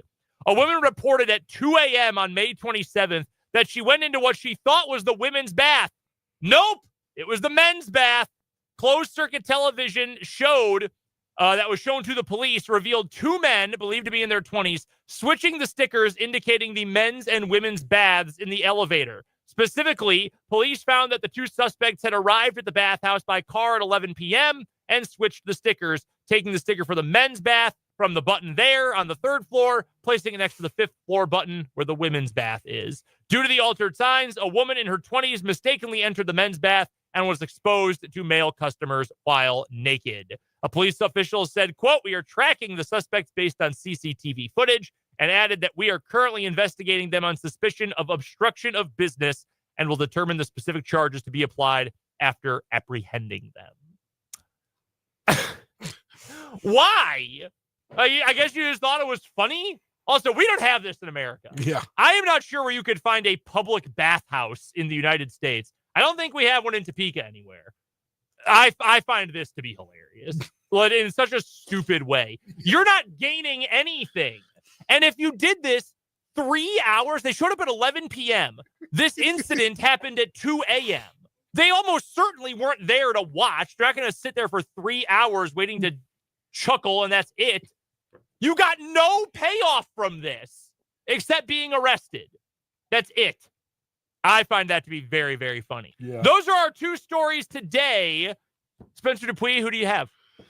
I think that one. You got that one? Yeah. It's just so dumb. There's no payoff. No. None. What are you getting out of that? At the very least, if you're sticking around to watch it, which I assume if they didn't, you can laugh at it. If you just do it and leave, what do you get out of that? Yeah, I don't know. This is two very, very stupid stories. Do we either beat our current weekly winner? Give me a tip or I empty the clip. I don't think so. No, I don't think so either. That one's so crazy. Yeah. The fact that he went back the next day wasn't even the night of. He waited until the next day to get drunk and bring his gun to attack this girl. Nuts. So that is our winner, wire to wire. Give me a tip or I empty the clip. Our winner this week in What Is Wrong With You, brought to you by our guy Ryan Mowinkle of Mowinkle Insurance and Financial Services. Check him out online, RyanMowinkle.com. Up next, our guy Trenton Kraxner joins us. We'll talk some Royals baseball on 580 Sports Talk.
Joining us, maybe despondently, on the Fleming Place Wine and Spirits hotline, he is the former intern for 580 Sports Talk just one summer ago. He is also currently a staff writer for RoyalsReview.com, part of SB Nation. His name is Trenton Kraxner. Trenton, your team just got swept by the Yankees. How are we feeling? Well, there's not a lot of positives because the pitching wasn't good the first two games, and then the pitching was good against the B team, and the offense still couldn't score. So it was kind of a mixed bag right now, and I think this series tonight is, from my point of view, a must-sweep series to get back into playoff contention. Okay, so I was saying earlier, and I even said earlier this week, I do not believe in must-wins in baseball until you get to literally elimination games, and especially in June. But after how horrific this Yankees series was, this feels like as much of a must-win series as you could have in this portion of June. You think it's as far as you've got to sweep this series. Yeah, and that's mainly because the Royals. I'm trying to have a story coming out Monday for Royals Review. I think the Royals' path to a wild card spot is 87 or 88 wins, and I think they're a little bit behind that right now. You mentioned, having that piece coming out about what this year looks like compared to last year in terms of, win total and how many they had at this point of the year. How would you assess, and if you can remember clearly the stuff from last June, obviously when we were putting you through the ringer here at the radio station, but on a serious note, how different in terms of execution and maybe not even talent level, but just in terms of where this team was a year ago, outside of the fanfare and the surprise, wow, I can't believe they're playing this well. What is the big difference, I guess? Why is it that last year's team didn't feel so inept offensively, whereas with this one, it feels like game in and game out, you can't trust that they're going to score even a single run? There's no power. And 69 games into the year last year, the Royals were 39-30. So you're 9 games over. You compare that to this year, you're a game under because you're the worst offense in baseball, especially with runners in scoring position. The Royals are really good when nobody's on base. They're one of the best teams. They're one of the best teams heading with 2 strikes, but once the guy gets on first base, and this is something that Ryan Lefebvre and Rex Hellers said on the broadcast last night, the Royals have problems moving guys over, and then they have even more problems when those guys are in scoring position. Look at the 5th inning last night. 1-out triple from Nick Lofton. Right for me, it's a weak ground ball to the shortstop with Anthony Volpe with the infield in, and Kyle Isbell weakly flies out to right. And that's the Royals' threat.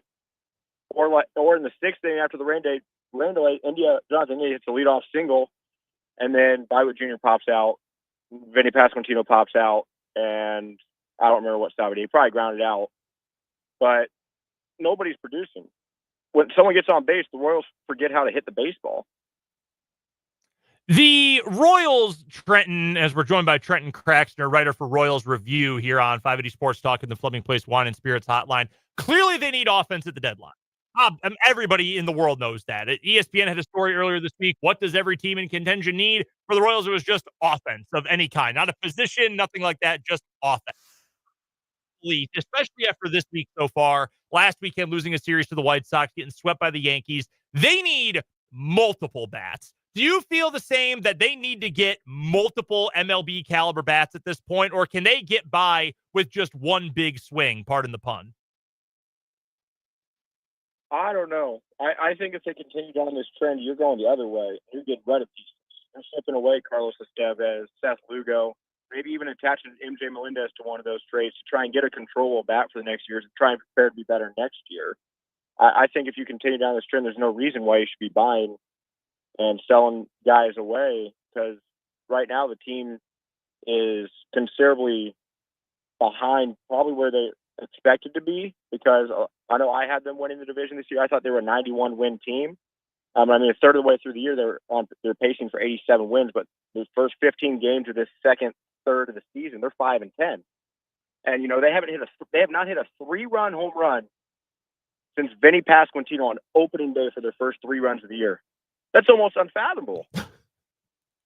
That's fake. That cannot be a real stat. That is no true. way. That is real. Oh my! Not only do the Royals not hit home runs, when they do, nobody's on base. Wow, that is I did not know that, Trent. That is astounding. So I'm glad you brought up though the tipping point from being a buyer to being the seller, because I'm not in a position quite yet, where I'm willing to give up on the ability for this team to make the postseason, to make a playoff run, etc. But I think if you are going to add, I think if you still feel like you are buyers from an organizational perspective, you need to buy now. And if you're not going to do it right now, then you got to get it done tomorrow. You need to make these moves as soon as possible, because the longer you wait, the more you are opening yourselves up to losing these games 1-0, 2-1, whatever, that you should win if you had a competent offense. More losses like that pile up, you're going to be at the bottom of the wild card contention pile, probably too far out to make a run. What to you would be the tipping point? Like, at what point in the schedule, what point in the calendar are they too far gone? And either if they don't make an addition by X date, they're almost certainly going to become a seller? I think you can really just go to the end of the month.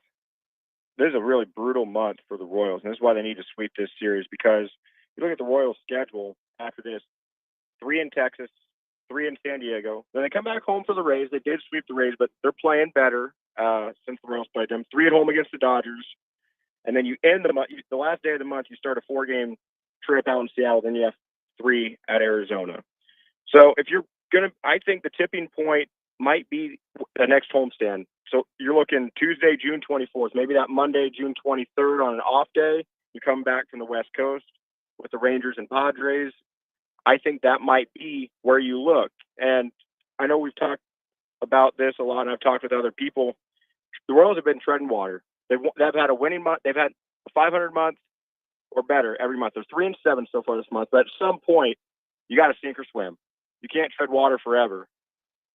And I think that's where it is right now. And I think the addition of Jack Caglione was supposed to do it, but he's beating the ball into the ground like Eric Hosmer, and not because Eric Hosmer was a powerful guy, but he hit the ball hard on the ground a lot. And that's what Jack Caglione's shown so far. Bobby Witt Jr. struggled since May. He's in about 210. It's not been great. And Salvador Perez has gotten beat by Father Time like everyone else has.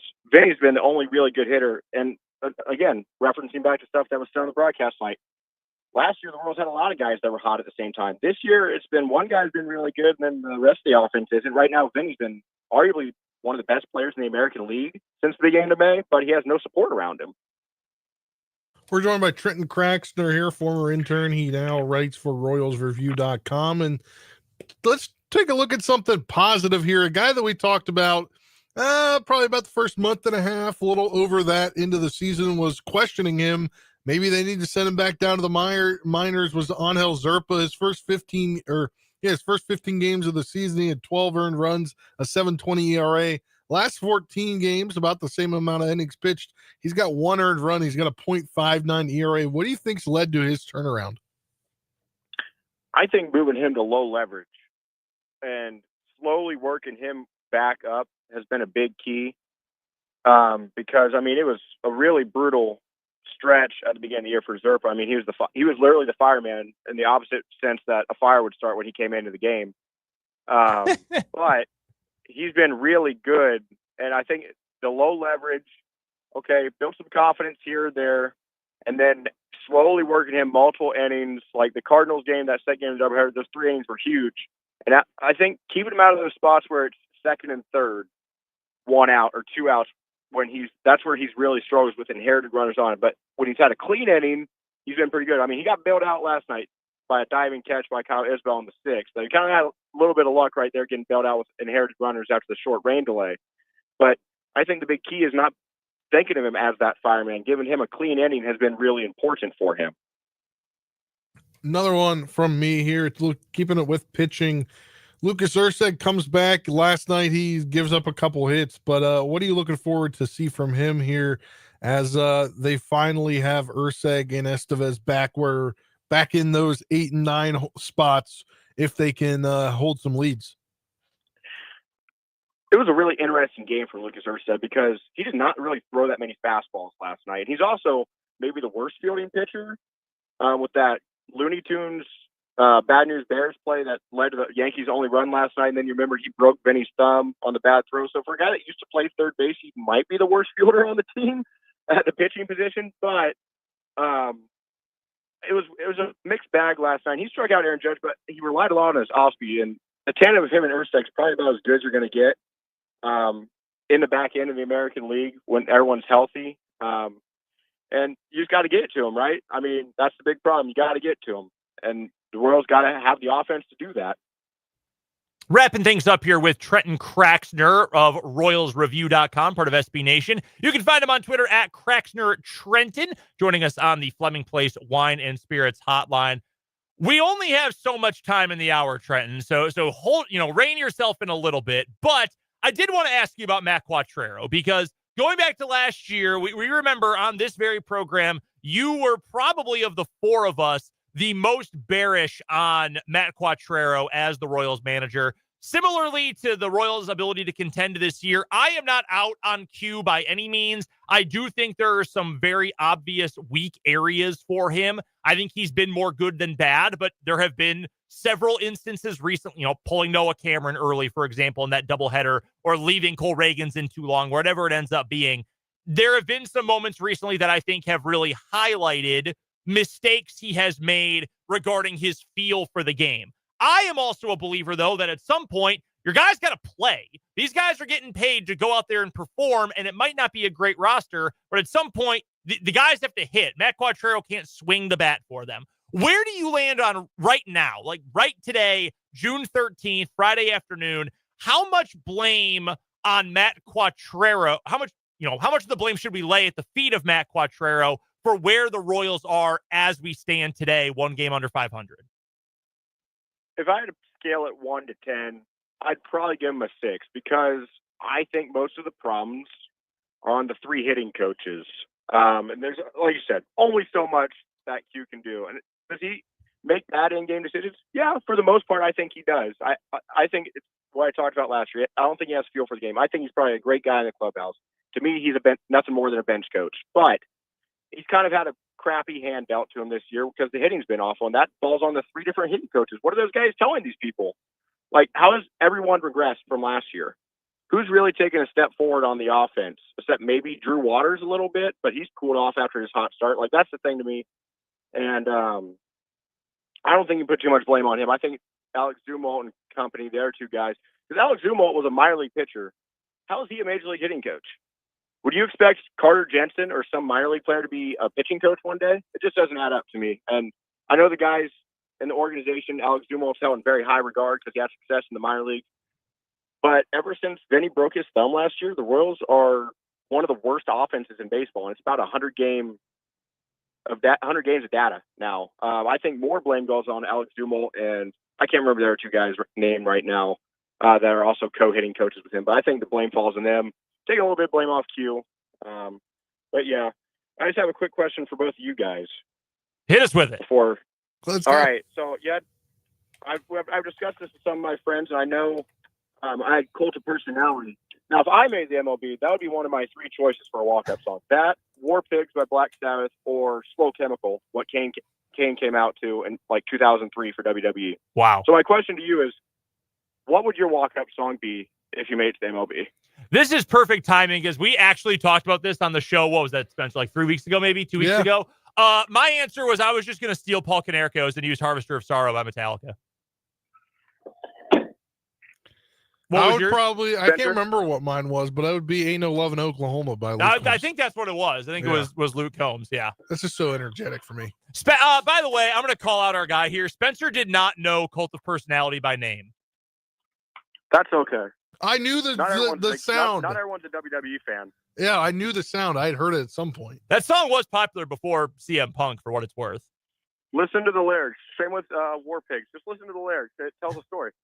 I do love Black Sabbath. We got a bunch of Black Sabbath listeners. I know they're excited. All right, Trenton Kraxner joining us here, writer for Royals Review. He's our sideline reporter for Washburn Football over on Country 106.9. Find him on Twitter at Kraxner Trenton. Trenton, before we let you go, give us a Washburn player you're the most excited for in 2025. Oh, man, that was a random question. I got to go with my guy, Caden Ramey or Justin Lewis. These are the future. He is a stud. He is going to be awesome at quarterback. Trenton, we appreciate the time, man. We'll talk to you soon. All right, talk to you guys later. That is Trenton Kraxner, our former 580 Sports Talk intern, current staff writer for RoyalsReview.com. We got to pay some bills, so let's get to a commercial break. We'll come on back and offer up this week's edition of On Second Thought here on 580 Sports Talk.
All right, on second thought time, a mea culpa for the week. Spencer, what was a bad take you had recently? Yesterday, I said the offense was going to get going for the Royals, and that did not happen at all. Nope. No, it did not. Mine's also from yesterday, actually, believe it or not. So I'm reading a book right now. My sister-in-law got it for me for Christmas. It's called Gambler, by a guy named Billy Walters, maybe the most famous sports gambler in Vegas history. Great book. It's an autobiography. Armin Katayan helped him write it. Really fascinating read. I recommend it. Long book, about halfway through. I haven't been gambling a ton recently. I got other stuff in my mind. But as I'm reading this book, I thought, you know what? If I really dedicated myself to this, I bet I could be a pro. I was starting to get high in my own supply of sports gambling. I won a few in a row last week or two. I thought, all right, we're going to start a winning streak here. I might win enough that I'm going to quit my job. And last night, I was so extremely confident on a CFL bet. I had BC against Winnipeg. Winnipeg was starting its backup quarterback. Should have talked about this with Trenton. He's a Winnipeg fan. Guess what? Winnipeg led the entire game, and my bet never had a chance. So, small scale, small potatoes maybe, but yeah, turns out it's really, really hard to gamble on sports.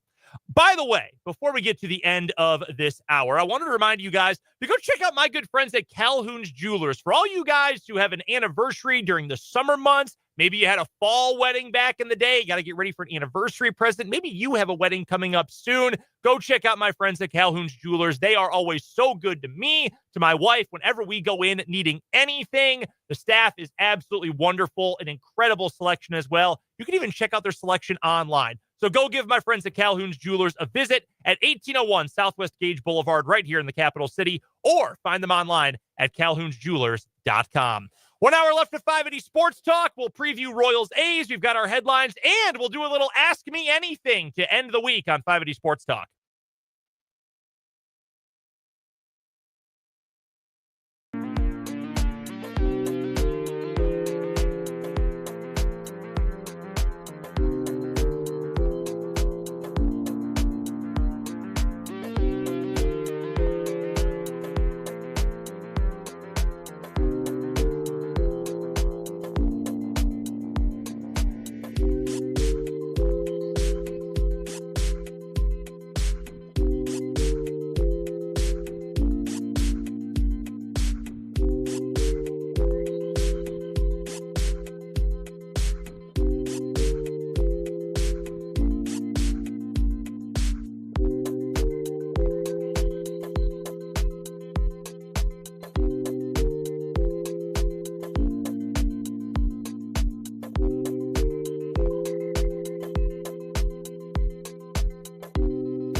go. It's the final hour of 580 Sports Talk on a feel-good Friday afternoon. Welcome back to our Huntoon Hill studios. I'm Brendan Dworzinski. That is Spencer Dupuis. Dan Lucero wrapping up his vacation down south this weekend.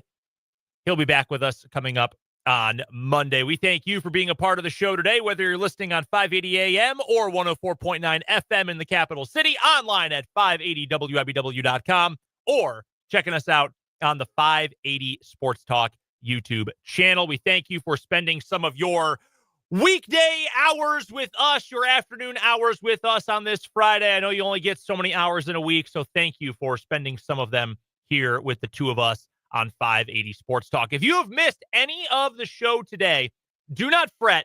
We've got 3 different ways you can check out the show. If you missed anything, want to listen back, etc., you can go to our website, 580wibw.com. There's a tab right at the top of the screen that says podcasts. Just hover over that, click on 580 Sports Talk. Boom. There you go. The on-site audio player. Show is broken down hour by hour. If you missed Trenton last hour talking Royals, Matt Derrick in the first hour talking Chiefs, any of our interviews from this week, you can find them there. You can also find the show hour by hour broken down on our Spotify. That's right. We are on Spotify. You can listen to the 580 Sports Talk podcast anywhere in the world, right from your pocket. Head to the Spotify app, your desktop, whatever. Search 580 Sports Talk. That is the easiest way to find us. That way, leave us a 5-star review. Leave us a written review if you'd like as well. And, of course, you can go check us out on YouTube. Rewind the show. Go check out any of the shenanigans and antics we've gotten up to today on our YouTube channel, 580 Sports Talk on YouTube.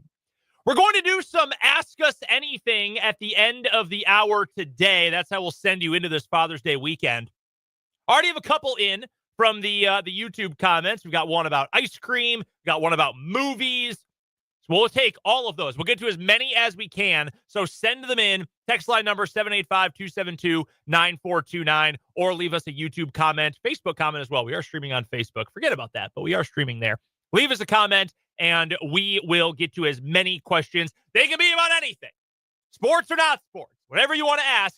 Hence, ask us anything. We'll get to those later on this hour. We'll also preview Royals versus A's right after we got done with Trenton last hour. I got another text from him, an interesting point about the upcoming stretch. We'll touch on that as we preview this weekend series. But right now, we lead things off with today's 580 Sports Talk headlines.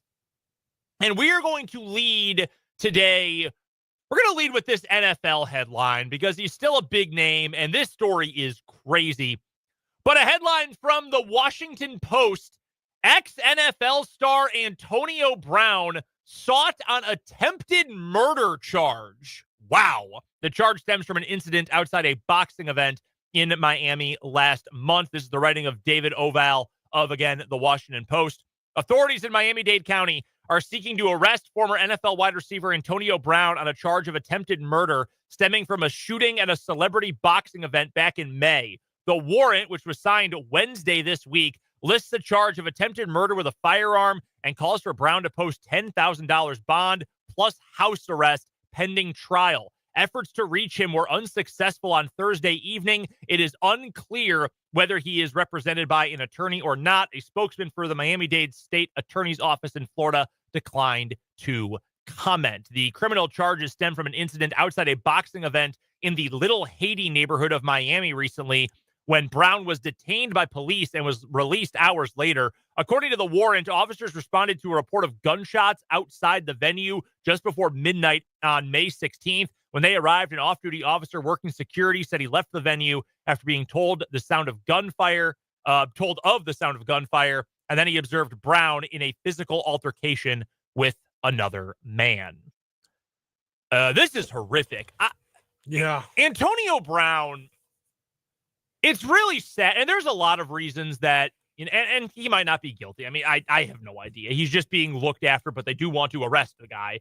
He's got an arrest warrant out for him, so there's... Even if he's innocent of this, there are so many things he has been sued for, examples of him treating various employees of his badly or contractors, certainly teammates, coaches. So there's a lot of reasons why someone, not being able to follow through on their potential is sad. From a sports perspective, Antonio Brown would have been, without question, a first ballot Hall of Famer. And I don't know that enough folks realize just how good Antonio Brown was, because now we think of him as, Mr. Big Chest and everything that comes along with him. He was a 4-time, all consecutively, first-team All-Pro. He was top 3 in Offensive Player of the Year voting 3 times as a wide receiver. Had a second-team All-Pro, 7 Pro Bowls in 12 years, multiple seasons of over 1,500 yards receiving. He was incredible. Led the NFL in yards per game at 109.5 one year. One of the best route runners ever. He was incredible. But he's also an absolute lunatic. And again, whether he is guilty of this or not, frankly, for the point I'm trying to make, not really relevant. He was on the Hall of Fame's All 2010s team, a surefire Hall of Famer. It's going to be hard for him to get there now after the lunacy that has followed him at the end of his time in Pittsburgh and then New England and then Tampa, and now everything that's happened post-playing career. It's sad, really, for, again, a lot of reasons, but in all seriousness, though, like he clearly has CTE. Well, I don't know if I would say CTE, but he's clearly not well. He's not himself. Yeah, I mean even there though, there are reports going back to when, because he ended up, I believe it was at Central Michigan. Yes, Central Michigan is where he went before he ended up in the NFL. He was originally at Florida International because he's from Miami. And he got kicked out of there because of bad behavior. Ended up at Central Michigan, gets to the NFL. Mike Tomlin, the wizard, keeps all this under wraps. But he clearly needs help. There's no doubt about that. And look, if you're going to prison for this, you only have yourself to blame. There's no help in that. But man, just a sad, sad story about truly, and I'm not, no element of facetiousness here, one of the best wide receivers to ever play professional football. He's that good. Oh, yeah. But man, what a truly sad story. So yeah, Antonio Brown currently being sought after for an arrest warrant on an attempted murder charge. Yikes. What's your first headline for us, Spencer? We'll keep it somewhat local with mine, as we'll talk about 2 former K-State midi cats. All right. In the news, former K-State transfer in from Oklahoma State, I believe is where she was. Was she at Oklahoma or Oklahoma State? Gabby was at Oklahoma, I believe. Oklahoma, yeah. And she scored 1,500 points in her career at K-State after transferring in. First player to ever do that. She has signed, after a year off of basketball, it appears, she has signed to play professionally in Puerto Rico with the Women's National Superior Basketball League and an expansion franchise, Morocco's de Joana Diaz, I believe is what it is. Nicely done. Their season runs from August to November, so she's getting back into her playing career. And then the other headline from former K-State women's basketball star Serena Sundell is going to be in the let me get the wording right, the 3XBA Pro Women's FIBA 3-on-3 tournament at Spokane Hoops Fest, June 27th to 28th. If her team wins that on the 3-on-3, she'll go to Edmonton, Canada. Oh. And be there for, I believe, August 1st and 2nd. That the team will play up. The team from the U.S. will play up there. Yeah, so the 3-on-3, I mean, she's got a chance to be, I mean, I don't know if it's talking Olympic team here in a few years. I mean, it's a long way away from the 28 Olympics, but now that 3-on-3 or 3x3, it's such a stupid name, it's called 3-on-3. Yeah. Now that that's an Olympic event, I mean, this is a big deal.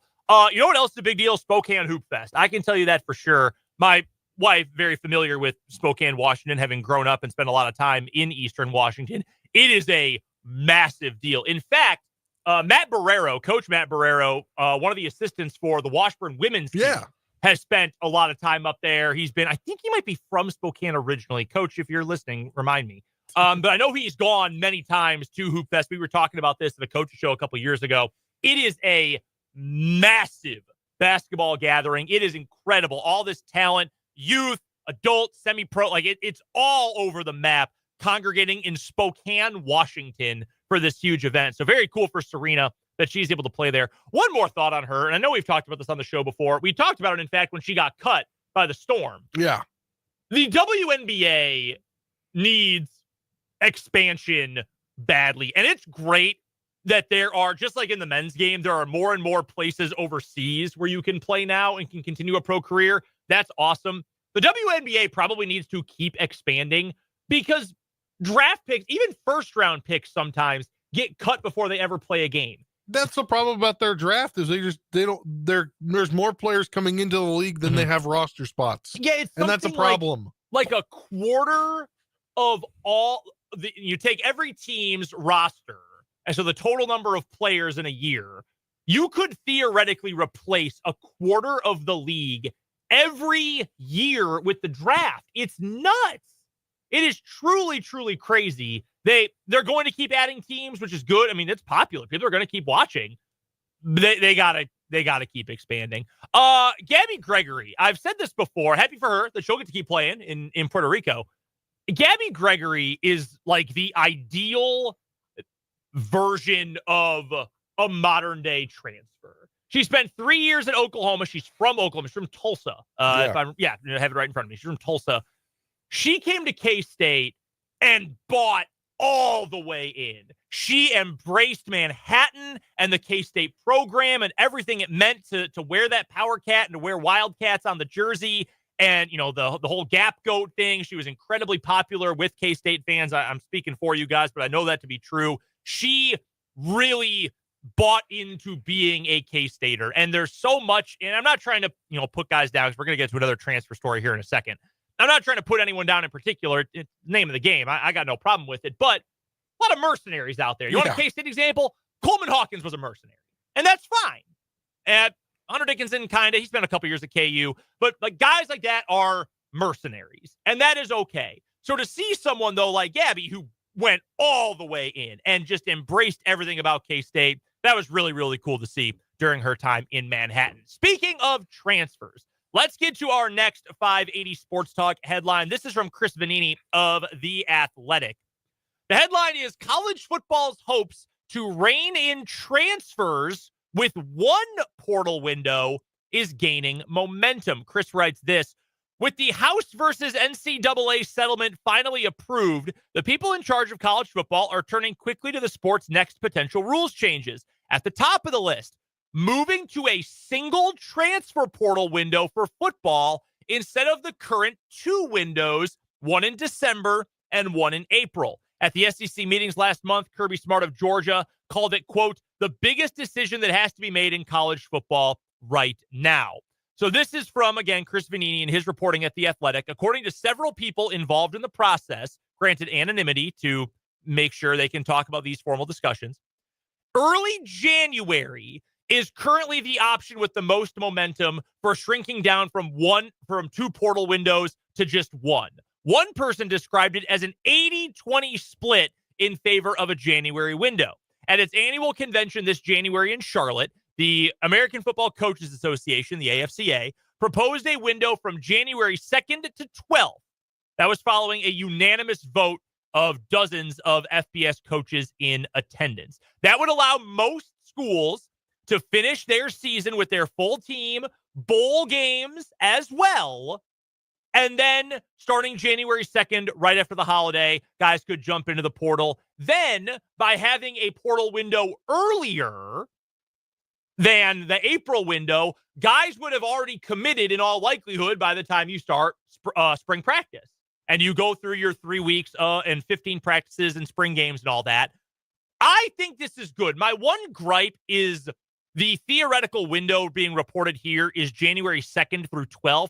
That's not a lot of time. I don't know how long they are right now. I don't think it's just 10 days. That's a pretty short window. That's a really quick turnaround for guys to make these decisions. But I think part of that reason is if you're going to be a part of spring ball, you have to enroll at the school, and most schools are starting around the 12th. Yeah, no, that's a great point. That is a very good point. If the coach wants the transfer to be in for spring ball, then they've got to make that and got to get enrolled. They've got to get enrolled in the college, unless they make some big exemption where they can come in and which would be crazy. Yeah. Now, the thing we should know, we note this every time the portal window opens in any sport, that window of June 2nd through 12th would be just for entering the transfer portal. You can pick your school and leave the portal anytime. but you have to announce that you're entering the portal and have your paperwork in and done by, according to this report, January 12th. And then you just have to commit to your school by the time the classes start again, or, last date to fully apply or whatever. I think this is good. I am in favor of players being able to move. We've talked about that a lot this week, but I do think it is a good thing for everybody. Play out the season.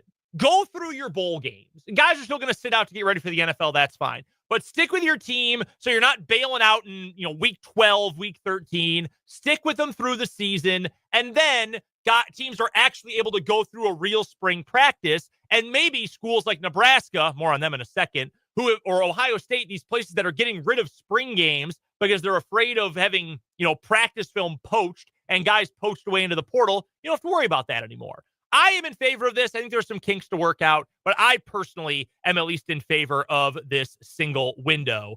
Now, this is true also from Mark B on YouTube. Doesn't matter. The NCAA will be involved and will screw it up. They could break a crowbar in a sand pile. That's a very funny line. I agree. I do feel like this, though, is something that can't get screwed up. Like, in theory, like just the idea of single transfer portal window. Now, if they add other rules and regulations to it, yeah, I don't trust the NCAA as far as I can throw it. But I do think, in theory, this is a good practice. But I wanted to use this, Spencer, as an opportunity to complain about Matt Rule, who I think is a very, very, very, very good college football coach. And I really liked when he was at Baylor specifically, and we've talked about this before too, he told guys, he's maybe the only coach who's ever been honest about this. He told guys that he was recruiting. He told guys on the roster, hey, I have a dream. My ultimate goal is to be a head coach in the NFL one day. I'm going to give you my all every single day that I am here at Baylor, but I want you to know that I would like to one day coach in the NFL. That is something, if it came calling, I would be interested in that. And he did, of course, go to the Carolina Panthers, didn't work out, now he's back in college. But I respected that a lot. I have really not respected the way he has talked about and handled portal rules and transfer rules in college football right now. So Matt Rule recently spoke with the media. In fact, he spoke with Jim Rome. We heard on an ad during the top of the hour. Funny. About his quarterback, Dylan Raiola. Okay. 5-star prospect quarterback, #1 recruit in the country a couple years ago, loves to cosplay as Patrick Mahomes, but he's a very talented guy. And Jim Rome asked Matt Rule about him, and he said, quote, man, he's in such a good place. He has so many eyes on him. He has the weight and pressure of an entire fan base, an entire state, a blue blood like Nebraska. First year you come into me, if you're a big-time recruit, it's about learning how to handle the pressure, learning how to handle the frustrating moments. I think he did that really well. Everyone reached out to him. He could have taken the easy way out and left and gone to the portal and gone to some place where he could start over, maybe where he doesn't have to do as much himself, but he chose to stick it out and fight and came back. I've been excited to see where he's at. This is not the first time Matt Rule has made snide comments about the easy way out or the transfer portal in that regard. Here is my response to that. Okay? What would you say, Matt Rule, to the 17 guys you added in the portal this year? 17. 12 of whom originally, or at least most recently, came from a Power 4 institution or Notre Dame. 12 of the 17. Wow. So did the kid from Notre Dame, did he take the easy way out? Your kicker who transferred in from Cal, did he take the easy way out because he transferred? Or is it when you leave, it's the easy way out, but when you come in, it's the right decision for you and your teammates in the future? It's so hypocritical. And that's the thing about this entire general concept that drives me nuts. And it's all players are only wanting the easy way out. It's not that simple. Sometimes, yes. Sometimes players get bad advice. They get bad tips. They think more of themselves than they should, and they take a risk they shouldn't have taken. That absolutely happens, yes. But it's not all about that. It's not. Sometimes guys get pushed out. Sometimes guys get a big old bag of money dropped on their front door. How do you pass that up if you're a college kid, especially a kid? Sometimes to play at the next level, whether it's the NFL, the CFL, the UFL, whatever. So the whole he could have taken the easy way out thing, I want Matt Rule to tell me, did the 17 guys who committed to you through the portal take the easy way out? Tell me that with a straight face. Give me an honest answer. You can have whatever opinion you want about modern transfer rules. That's fine. But don't give me this double standard crap. As soon as you bring it to some double standard like this, you're Nebraska football. You're not heaven, okay?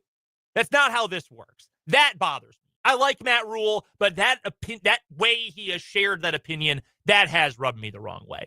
Do you have any more headlines for us today, Spencer? Do you have someone in the room with you at the moment? It was our friend Britt over here. Oh, what's up, Britt? Coming back from his 94.5 country remote. Oh, okay. I do.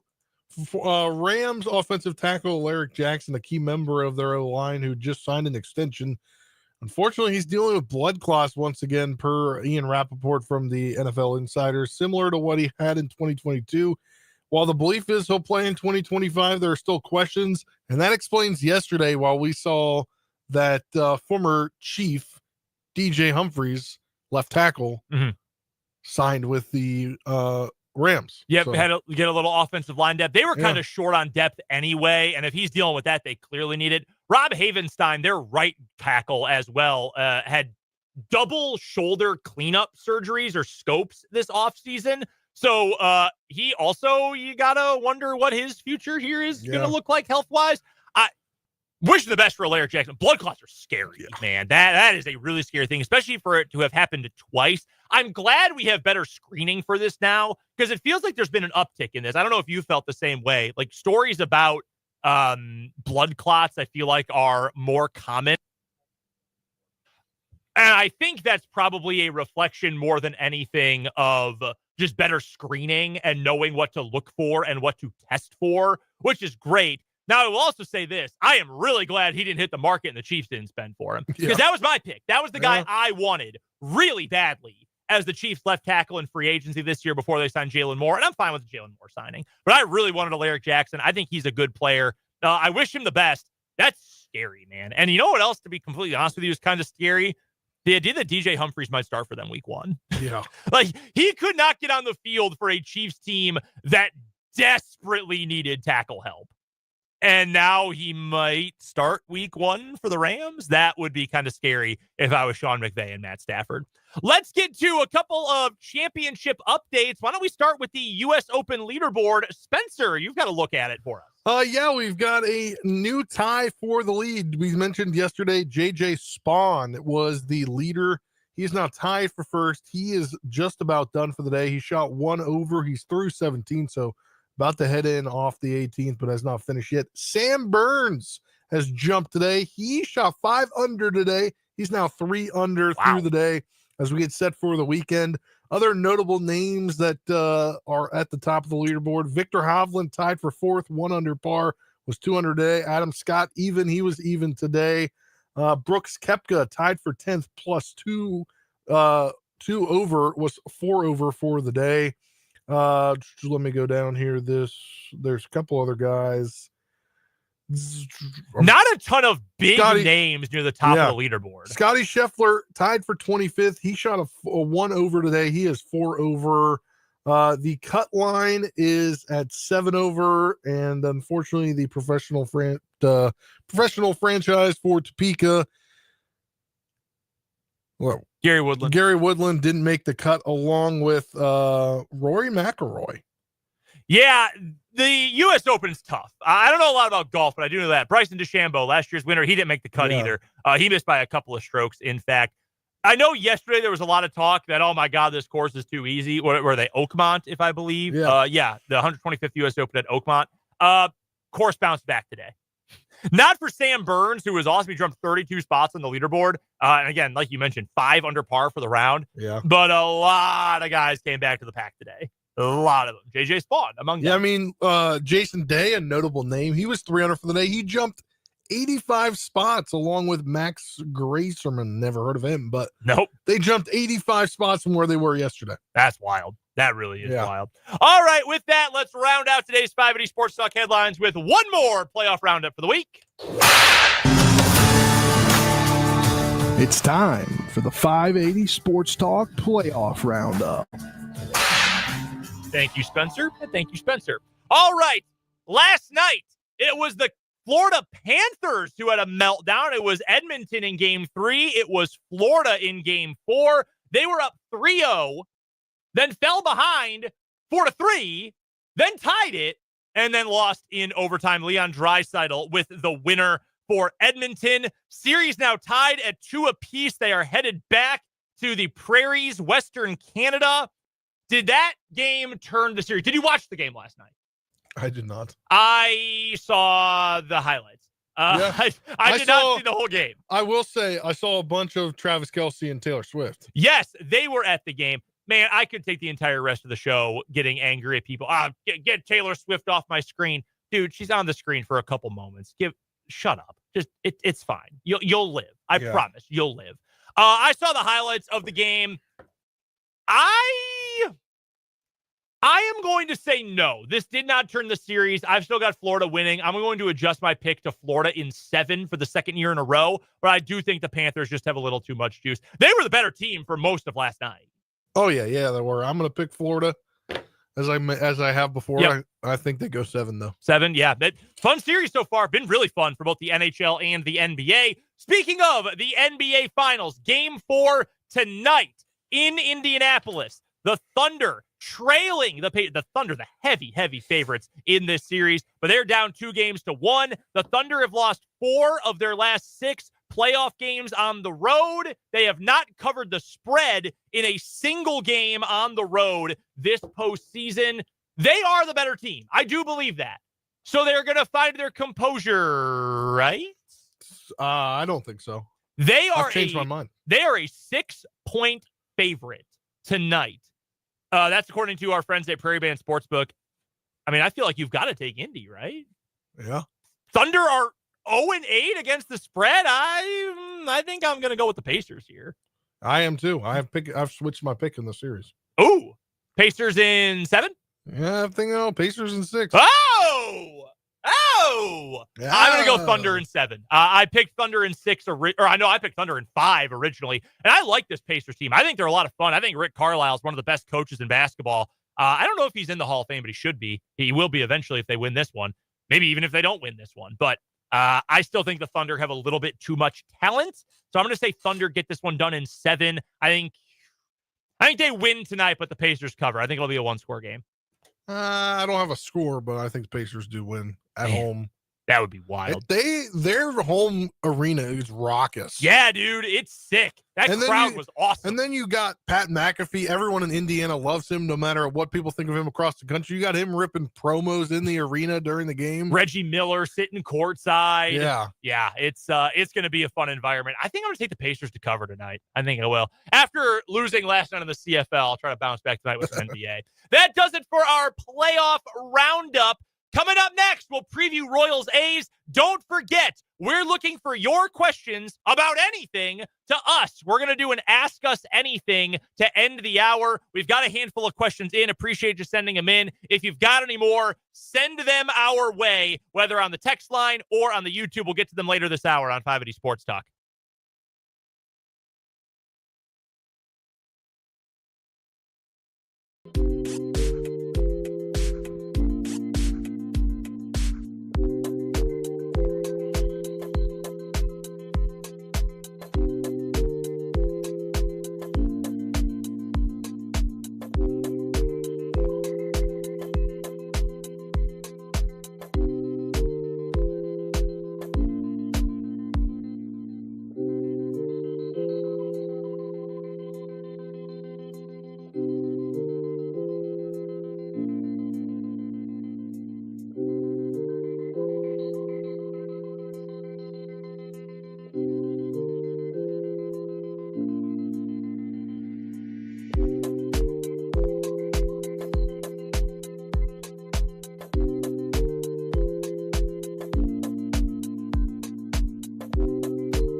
537, 580 Sports Talk. Brendan Spencer, thanks for hanging out with us today.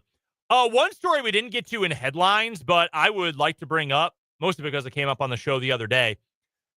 Missouri Southern, MSSU, from the MIAA, the best Division II conference in America. How about this? They are going to become the first MIAA school to offer women's flag football. This is from Michael Amami of the Four States KSN Channel 16 down in Joplin, Pittsburgh. A new sport will come to Missouri Southern next season. Plans to offer a women's flag football team in the near future were approved on Thursday. It will be launched as a club sport next year, with future plans for it to reach NCAA varsity status the following year. The Lions are the first school in the MIAA to add women's flag football, as it is widely regarded as one of the fastest growing sports in the world. Missouri Southern Athletic Director Rob Mallory said that NCAA membership will vote in January to include flag football as an emerging sport for women. And this initial year as a club program will allow us to evaluate the impact of that vote and determine the best path forward to ensure we field the most competitive women's Division II flag football team possible. Two thoughts. One, awesome. I love it. This is great. Football should be for everyone, and women should be able to play as well. And the flag makes more sense, the physical differences, all of that. I love this. Expand the game. It is, in my opinion, not everyone agrees with me. That's okay. The greatest sport in the entire world. Expand it to everyone. If you want to play, you should have a chance to play at the college level. That is absolutely awesome, and I would love for even more high schools to include it as well. Huge. Secondly, Washburn just held a girls football camp this past weekend. Awesome. Shout out to all the coaches who put that together at Washburn, all of Coach Watkins' staff. Super, super, super cool. Ichabod's. Let's add a team. I don't have the money to head up an initiative for this, so I can't really help, but I can be the mouthpiece of pushing for a team here in with Topeka's Division II school. It would be absolutely awesome. I love this. More of this around America. That is absolutely a good thing. All right, don't forget to send us your Ask Me Anything questions. We've got a number of them on the text line and in the YouTube comments as well. We've got a handful that are pouring in, so thank you guys. We'll get to as many as we can next segment. Royals play the A's starting tonight. 6:30 pregame start time, 7:10 first pitch. We will have a little 580 Sports Talk overtime coming up for you. We'll listen back to our chat with Matt Derrick from earlier today. Great stuff from Chiefs OTAs. Your Royals lineup tonight: India, Witt, Garcia, your top three. Pasquantino's at first. He's your cleanup guy. Salvador Perez hitting fifth and catching today. Cags will be your DH, batting sixth. Nick Lofton in left field. John Raven right. Kyle Isbell is your number 9 hole hitter per usual. How often do you see all three outfielders batting in the bottom third of an order? Can't be that weird. Common. Very weird. All in support of Michael Wacha, who has been sensational this year. He's got a big test tonight. The A's can really hit. Again, 7:10 first pitch, 6:30 pregame after overtime here on 580 WIBW, right after 580 Sports Talk. Your other matchups for this weekend, I don't know if the A's have updated their expected starters. They have not. So we know that tonight it's Michael Wacha for the Royals versus Luis Severino for the A's, a former Yankee. Got to be done with these Yankee dudes. Former Yankee Luis Severino. The A's have not officially announced the starter yet for either Saturday or Sunday. We know that Michael Lorenzen will get the call for the Royals tomorrow. It will be Noah Cameron for Sunday's game. The A's suck. They're really bad. They've lost 4 of 5. They just got swept by the Angels, who are also below 500. It is entirely because of their pitching. Entirely. They are dead last behind the Rockies. That's a couple times we've said that on the show today. Dead last in Major League Baseball in team ERA, 5.63. They only have 18 quality starts this entire season. Yuck. That is gross. This should be an opportunity. How many times have we said this season, Spencer? This should be a chance. We said it yesterday. Yes. This should be a chance for the Royals offense to wake up. Do you believe that they can tonight? I don't know. All I'm telling you is there's no way they're able, if their offense needs to wake up early. Yep, I agree. Because there's no walk-off. There's no walking them off. Mason Miller is an elite closer. He is very, very good, and I do not want to see that guy more than we have to. Heck, and I think sometimes they even throw him, get the final 5-6 outs. So Severino this season for the A's got a good fastball, always have. Breaking stuff, off-speed stuff, it's been pretty weak. Baseball Savant's numbers really not favoring it this year. He, in fact, is in the bottom 13% in all of baseball in expected batting average allowed. Teams are really squaring him up. They don't chase a ton. He's got good velocity, averages about 96 on his fastball. He doesn't strike out many guys. He barely gets any swing and miss, doesn't walk a ton either, gives up plenty of hard hits. The profile is there for the for Royals baseball. Jeez Louise, it really is a Friday. To be able to wake up today, I hope they are able to do so. I've mentioned it a couple of times, and it's probably worth mentioning again. The A's hit the ball really, really well, dude. Like, really well. They are 7th in team OPS, 9th in team home runs. I mentioned this at the top of the hour, right after we were done with Trenton Kraxner last hour from Royals Review, our former intern. He texted me that the Royals are still in search of making up a few games from last year's winning record. For example, last year they went 2-5 against the Yankees in the regular season. This year, 0-6. So that's 2 losses off the ledger that if they want to repeat last year's schedule, they need to find somewhere else. They've already lost more games against the White Sox than they did all of last year where they went 12-1. So you've got to make up those wins elsewhere in the schedule. I don't know off the top of my head what the Royals were against the A's last season. A sweep this weekend would feel pretty good and would go a long way to getting them back on track. Yeah, I think it also would be good because it's a weekend and a lot of fans are going to come out to the K. I think Alex Gordon retirement night tonight. So yes, super cool. Yeah. Instead of wearing the City Connects tonight or the Powder Blues, I don't know if those technically City Connect, doesn't matter. Instead of wearing those for a home Friday, they're going to wear the regular home whites with a streak of pine tar on the back in honor of Alex Gordon and what he used to do. Isn't that cool? That's freaking awesome for a Royals legend. So shout out to Gordo. That's going to be a lot of fun at the K tonight. Let's get to a timeout. When we come back, we'll wrap up the week with a little Ask Us Anything here on 580 Sports Talk.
Finishing up 580 Sports Talk on this Friday afternoon. It's a feel-good Friday. I'm Brendan Dworzinski. That's Spencer Dupuis. Thanks for hanging out with us today, however you are checking out the show. We'll be back with you on Monday. Full crew with us on Monday. In fact, Dan will be back from his vacation. I don't know if he tans. I don't know if we'll see a tan Dan. I do. I tan really well. I'm like quite tan right now for this time of year. I'm putting on sunscreen every time I go out. Yeah. I'm not messing around with I that. don't tan. My girlfriend sits out back and tans every day now. Oh, really? Yeah, that's the perks of being a teacher. Is she just literally She had a little time. Yeah, she bought a like $50 chair on Amazon, and it's just one of those like lay flat chairs, and she just goes out there for half the day, and I'm like, it's her tanning chair. Yeah, I'm like, how can you? I'd burn. And All only right, burn. let's get to some Ask Us Anything. You're welcome to keep sending some in here in the final few minutes of the show. We'll get to as many as we can. I've got a few that are food flavored here, or unintentional. Let's start with Jeffrey from YouTube. What are your 3 favorite foods? Oh, I got 2 right off the bat. Burgers, Good. pizza, Okay. and I also have 2 right off the rip. Steak, lasagna. okay, steak. Steak would be my 3rd. We just had steak the other day, and it was so good. That sounds good, man. Yeah.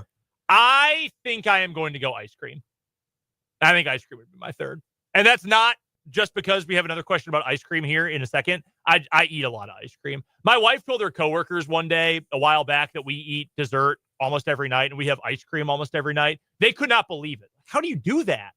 Yeah. I don't know. I've done that like my entire life. I've eaten ice cream almost every single night after dinner. Good answer from Jay Hawker here. Yeah, steak, pizza, barbecue. Man, barbecue, that's tough.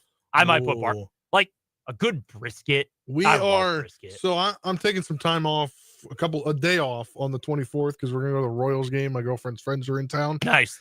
And I was like, let's just do a whole day in KC.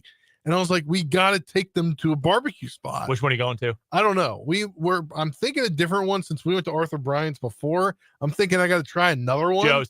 Yeah. Do Joe's. Okay. Joe's is my favorite. Yeah. So I think they're all good. But we're going to take the whole day in KC. I was like, we got to get barbecue for lunch. Get some Joe's. Yeah. You will not regret it.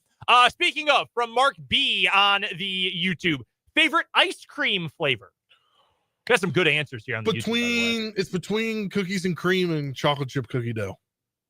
I haven't had cookie dough in a while, but it's so good. I love those two. Give me anything that's chocolate peanut butter. Like a chocolate base with a peanut butter swirl, or even peanut butter cups in it. Yeah, chocolate. Olivia loves that. We will go and whatever. She'll like, can I add peanut butter to it? Like whenever we go to Sonic and get peanut butter. Yeah, you can add the peanut butter to a shake or something at Sonic or whatever their things are. Yeah, that's our favorite thing to do. Oh man, the place I worked when I was in college, back home, the ice cream burger place, we could put like 18 different toppings on a sundae, and one of them was just this really liquidy, drippy peanut butter. I never did it because it was too much. There's a strict balance of amount of chocolate versus amount of peanut butter that you can go with before it becomes too peanut buttery. I had it down to a science at one point, though. I really did. All right, this one is from Mark H. and Vance both kind of gave us this question here. What is your favorite movie genre, and what is the movie in that genre that you like is your top recommended one? I'm a comedy guy. There's a lot of, there's a lot of action films I like. I just watched Raiders of the Lost Ark the other night. Awesome. I'm a comedy guy for the movies. I want to laugh. Like if I'm going to commit 2 hours to something, I want to laugh. Spaceballs, we talked about that yesterday, is my favorite movie ever. I know the entire script. That's obviously there. The one movie that probably changed my life and my outlook on life more than anything else is Clerks, though, which I know I have said on these airwaves before. If you haven't seen it, it really changed how I view like everything, including just existence. Those are probably my 2 favorite movies ever. Both must see. One, just hilarious slapstick. The other one, real like ironic slacker comedy. So good. I would say between action and comedy. Yeah. Like if you put on a comedy movie or an action movie, I'm right there with you. What's your action go-to? Jayhawker with another good one, Saving Private Ryan in the action category. Great film. The first 3 movies of Transformers. Okay. Wow. I'm a big nerd on that. Big Transformers guy. Okay. I can ask Olivia. I can go word for word on one of the movies. Tyler mentions, Spaceballs got greenlit. We talked about that a little bit yesterday for the new Spaceballs 2. It's gonna suck. Like there's no way it's gonna be good, but I might go opening night. I've never gone opening night for a movie. I might go for that. All right, last one here. This one is also from Vance on YouTube and also advises us to be careful here. What is something your wife or girlfriend does that drives you insane? Do not answer if you're going to get in trouble. I don't think I am. I think she's cooking dinner, so I don't think she's watching or listening. Okay, good. Does have the radio up next to the sink? Definitely don't have one of those. I would say it has to do something with the sink. It's leaving the dishes there just in the sink all day long. Okay. Or it's so we both are now drinking coffee, but we like it cold, like cold brew. Cold brew, yeah. So we'll make it in the Keurig at night, put it in the refrigerator in the morning, but she'll make them because she likes making, putting the little vanilla or the creamer in there and mixing it all up. And she'll just put the cups into the dishwasher, but we only have so many cups. So by the time we're at the end of the week, we have 10 coffee cups in the dishwasher. And it's all that's in the dishwasher is 10 coffee cups and like 5 plates or whatever we're using that week. It's really getting there for me lately. Just wash them out. We're going to redo the same thing tonight. Just soap up the sponge. Yeah. Yeah. It's not that hard. You were waiting to get that one out. Yeah. That one was brewing for a little bit. Been brewing this week. Mine is very easy. When my wife drives my car, when she parks it, like in the driveway or when we're out, if she uses my car, she locks the window. She puts on the window lock, like the child safety lock on the window, and claims it's a safety thing. I'm like, honey, like if someone was going to break into the car, they would just smash the glass. And she's, well, maybe. Like, well, no, that's definitely how it would go. I'm sure there's 100 that I do that drive her nuts. Yeah. That's the one. Just the other day, I was going to roll down my window for my drive. I like to drive with the window down, not in the interstate, but like around town, coming to work. I love to drive with the window down, going home, certainly when it's warm out. And I was like, why won't it go down? Because the child lock is on. That is not going to change anything. Honey, I promise you. We should invite Abby and Dan's wife, Abby and Olivia. They're welcome to answer that question for us as well. Open invitation to them to answer that question as well. We have to get to one final commercial break. We'll come on back, wrap up this week on 580 Sports Talk.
Wrapping up 580 Sports Talk with our final word for the week. Spencer, take us home.